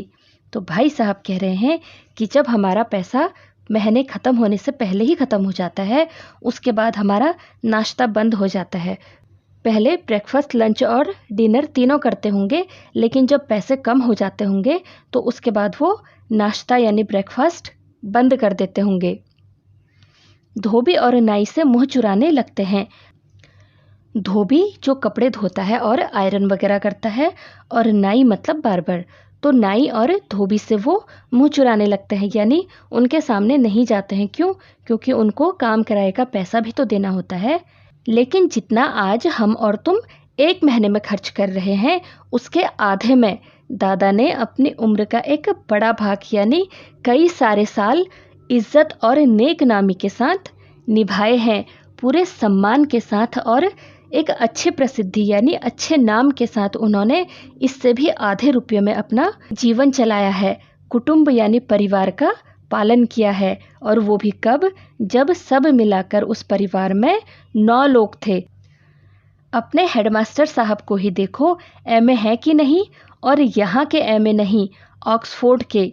1000 रुपये पाते हैं, लेकिन उनके घर का इंतज़ाम कौन करता है? उनकी बूढ़ी माँ। हेडमास्टर साहब की डिग्री यहाँ बेकार हो गई। पहले खुद घर का इंतज़ाम करते थे, खर्च पूरा ना पड़ता था, कर्जदार रहते थे।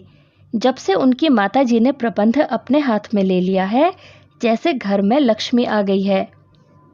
तो भाई साहब एक और एग्जाम्पल से लेखक को समझाने की कोशिश कर रहे हैं, और वो एग्जाम्पल है हेडमास्टर साहब का।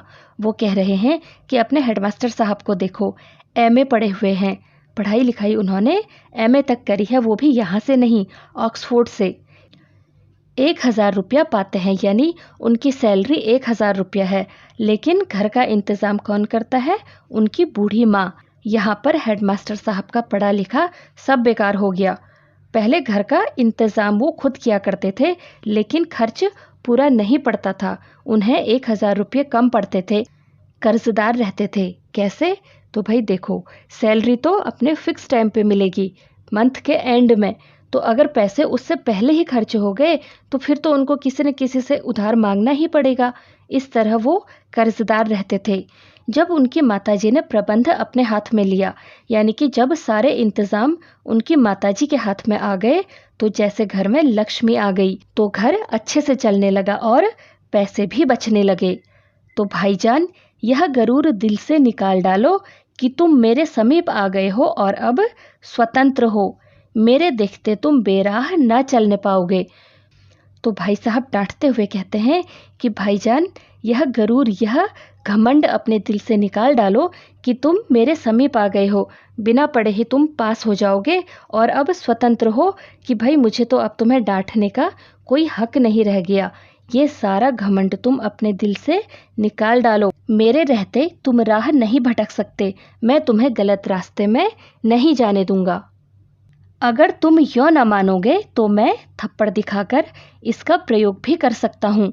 मैं जानता हूँ तुम्हें मेरी बातें जहर लग रही हैं। तो भाई साहब लेखक को डांटते हुए कहते हैं कि अगर तुम मेरे समझाने से, अभी तो सिर्फ समझा रहा हूँ, अगर तुम ऐसे नहीं मानोगे तो उसे थप्पड़ दिखाते हैं और कहते हैं कि मैं इसका प्रयोग भी कर सकता हूँ, और मुझे पता है कि तुम्हें मेरी बातें जहर लग रही हैं, तुम्हें मेरी बातें बहुत कड़वी लग रही हैं, तुम्हें ऐसा लग रहा है कि भाई ये कब चुप होगा, लेकिन ऐसा नहीं होगा। मैं तुम्हें थप्पड़ भी मार सकता हूँ अगर तुम सुधरोगे नहीं तो। मैं उनकी इस नई युक्ति से नतमस्तक हो गया। मुझे आज सचमुच अपनी लघुता का अनुभव हुआ और भाई साहब के प्रति मेरे मन में श्रद्धा उत्पन्न हुई। मैंने सजल आंखों से कहा, हरगिज़ नहीं, आप जो कुछ फरमा रहे हैं वह बिल्कुल सच है और आपको उसके कहने का अधिकार है। लेखक भाई साहब की समझाने की इस नई युक्ति का मतलब होता है योजना या उपाय। इस नए तरीके के सामने वो नतमस्तक हो गए थे, यानी सिर झुकाकर खड़े थे। आज उन्हें सचमुच अपनी लघुता मतलब छोटेपन का, लघुता का एहसास हो रहा था। सिर्फ उम्र से नहीं बल्कि मन से उनको अपने बड़े भाई के प्रति सम्मान की भावना उत्पन्न हो रही थी। और सजल आंखों से, यानी नम आंखों से, आंसुओं से भरी हुई आंखों से उन्होंने उत्तर दिया कि बिल्कुल नहीं, आप जो कुछ भी कह रहे हैं, फरमाना मतलब कहना, आप जो कुछ भी कह रहे हैं वो बिल्कुल सच है और आपको उसको कहने का अधिकार है। आपको हमेशा ही मुझे डांटने का, मुझे समझाने का, मुझे सही रास्ते में लाने का अधिकार है और हमेशा रहेगा। भाई साहब ने मुझे गले से लगा लिया और बोले, मैं कनकव्वे उड़ाने को मना नहीं करता, मेरा भी जी ललचाता है, लेकिन क्या करूं, खुद बेराह चलूं तो तुम्हारी रक्षा कैसे करूं, यह कर्तव्य भी तो मेरे सिर है।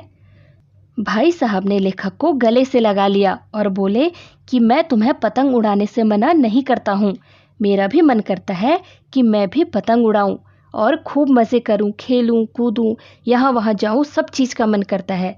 लेकिन अगर मैं ही बेराह चलूं, अगर मैं ही सही रास्ते में ना चलूं, मैं ही रास्ता भटक गया, तो तुम्हारी रक्षा कैसे करूँगा, तुम्हें सही रास्ता कैसे दिखाऊँगा। यह कर्तव्य भी तो मेरे ही सर है। मैं तुमसे बड़ा हूँ तो ये मेरा ही कर्तव्य है कि तुम्हें सही रास्ते पे लाऊं। संयोग से उसी वक्त एक कटा हुआ कनकव्वा हमारे ऊपर से गुजरा। उसकी डोर लटक रही थी। लड़कों का एक गोल पीछे पीछे दौड़ा चला आता था। भाई साहब लंबे हैं ही, उछल कर उसकी डोर पकड़ ली और बेतहाशा हॉस्टल की तरफ दौड़े। मैं पीछे पीछे दौड़ रहा था। संयोग का मतलब होता है इत्तेफाक। तो लेखक बता रहे हैं कि जब ये सब हमारी बातें चल रही थी तो उसी समय एक कटी हुई पतंग हमारे ऊपर से गुजरी और उसकी डोर लटक रही थी। लड़कों का एक गोल, यानी लड़कों का एक समूह उसके पीछे पीछे दौड़ा चला आ रहा था। भाई साहब लंबे हैं ही, क्योंकि भाई साहब लंबे हैं तो उन्होंने उछलकर उसकी डोर पकड़ ली। किसकी? उस कटती हुई पतंग की। और बेतहाशा हॉस्टल की तरफ दौड़े, यानी बहुत तेजी से वो हॉस्टल की तरफ भागे पतंग को पकड़कर। मैं उनके पीछे पीछे दौड़ा जा रहा था। तो मैं भी भाई साहब के इस नए रूप को देखकर खुश था और उनके पीछे पीछे दौड़ रहा था। तो मुझे उम्मीद है कि आपको ये चैप्टर समझ में आ गया होगा। लेकिन पूरे चैप्टर में कहीं पर भी कोई भी डाउट है तो मुझे कमेंट करके ज़रूर बताना। पूरी कोशिश करूँगी कि आपका डाउट दूर कर सकूँ। तो मिलते हैं अगले वीडियो में। Till then keep learning and take care.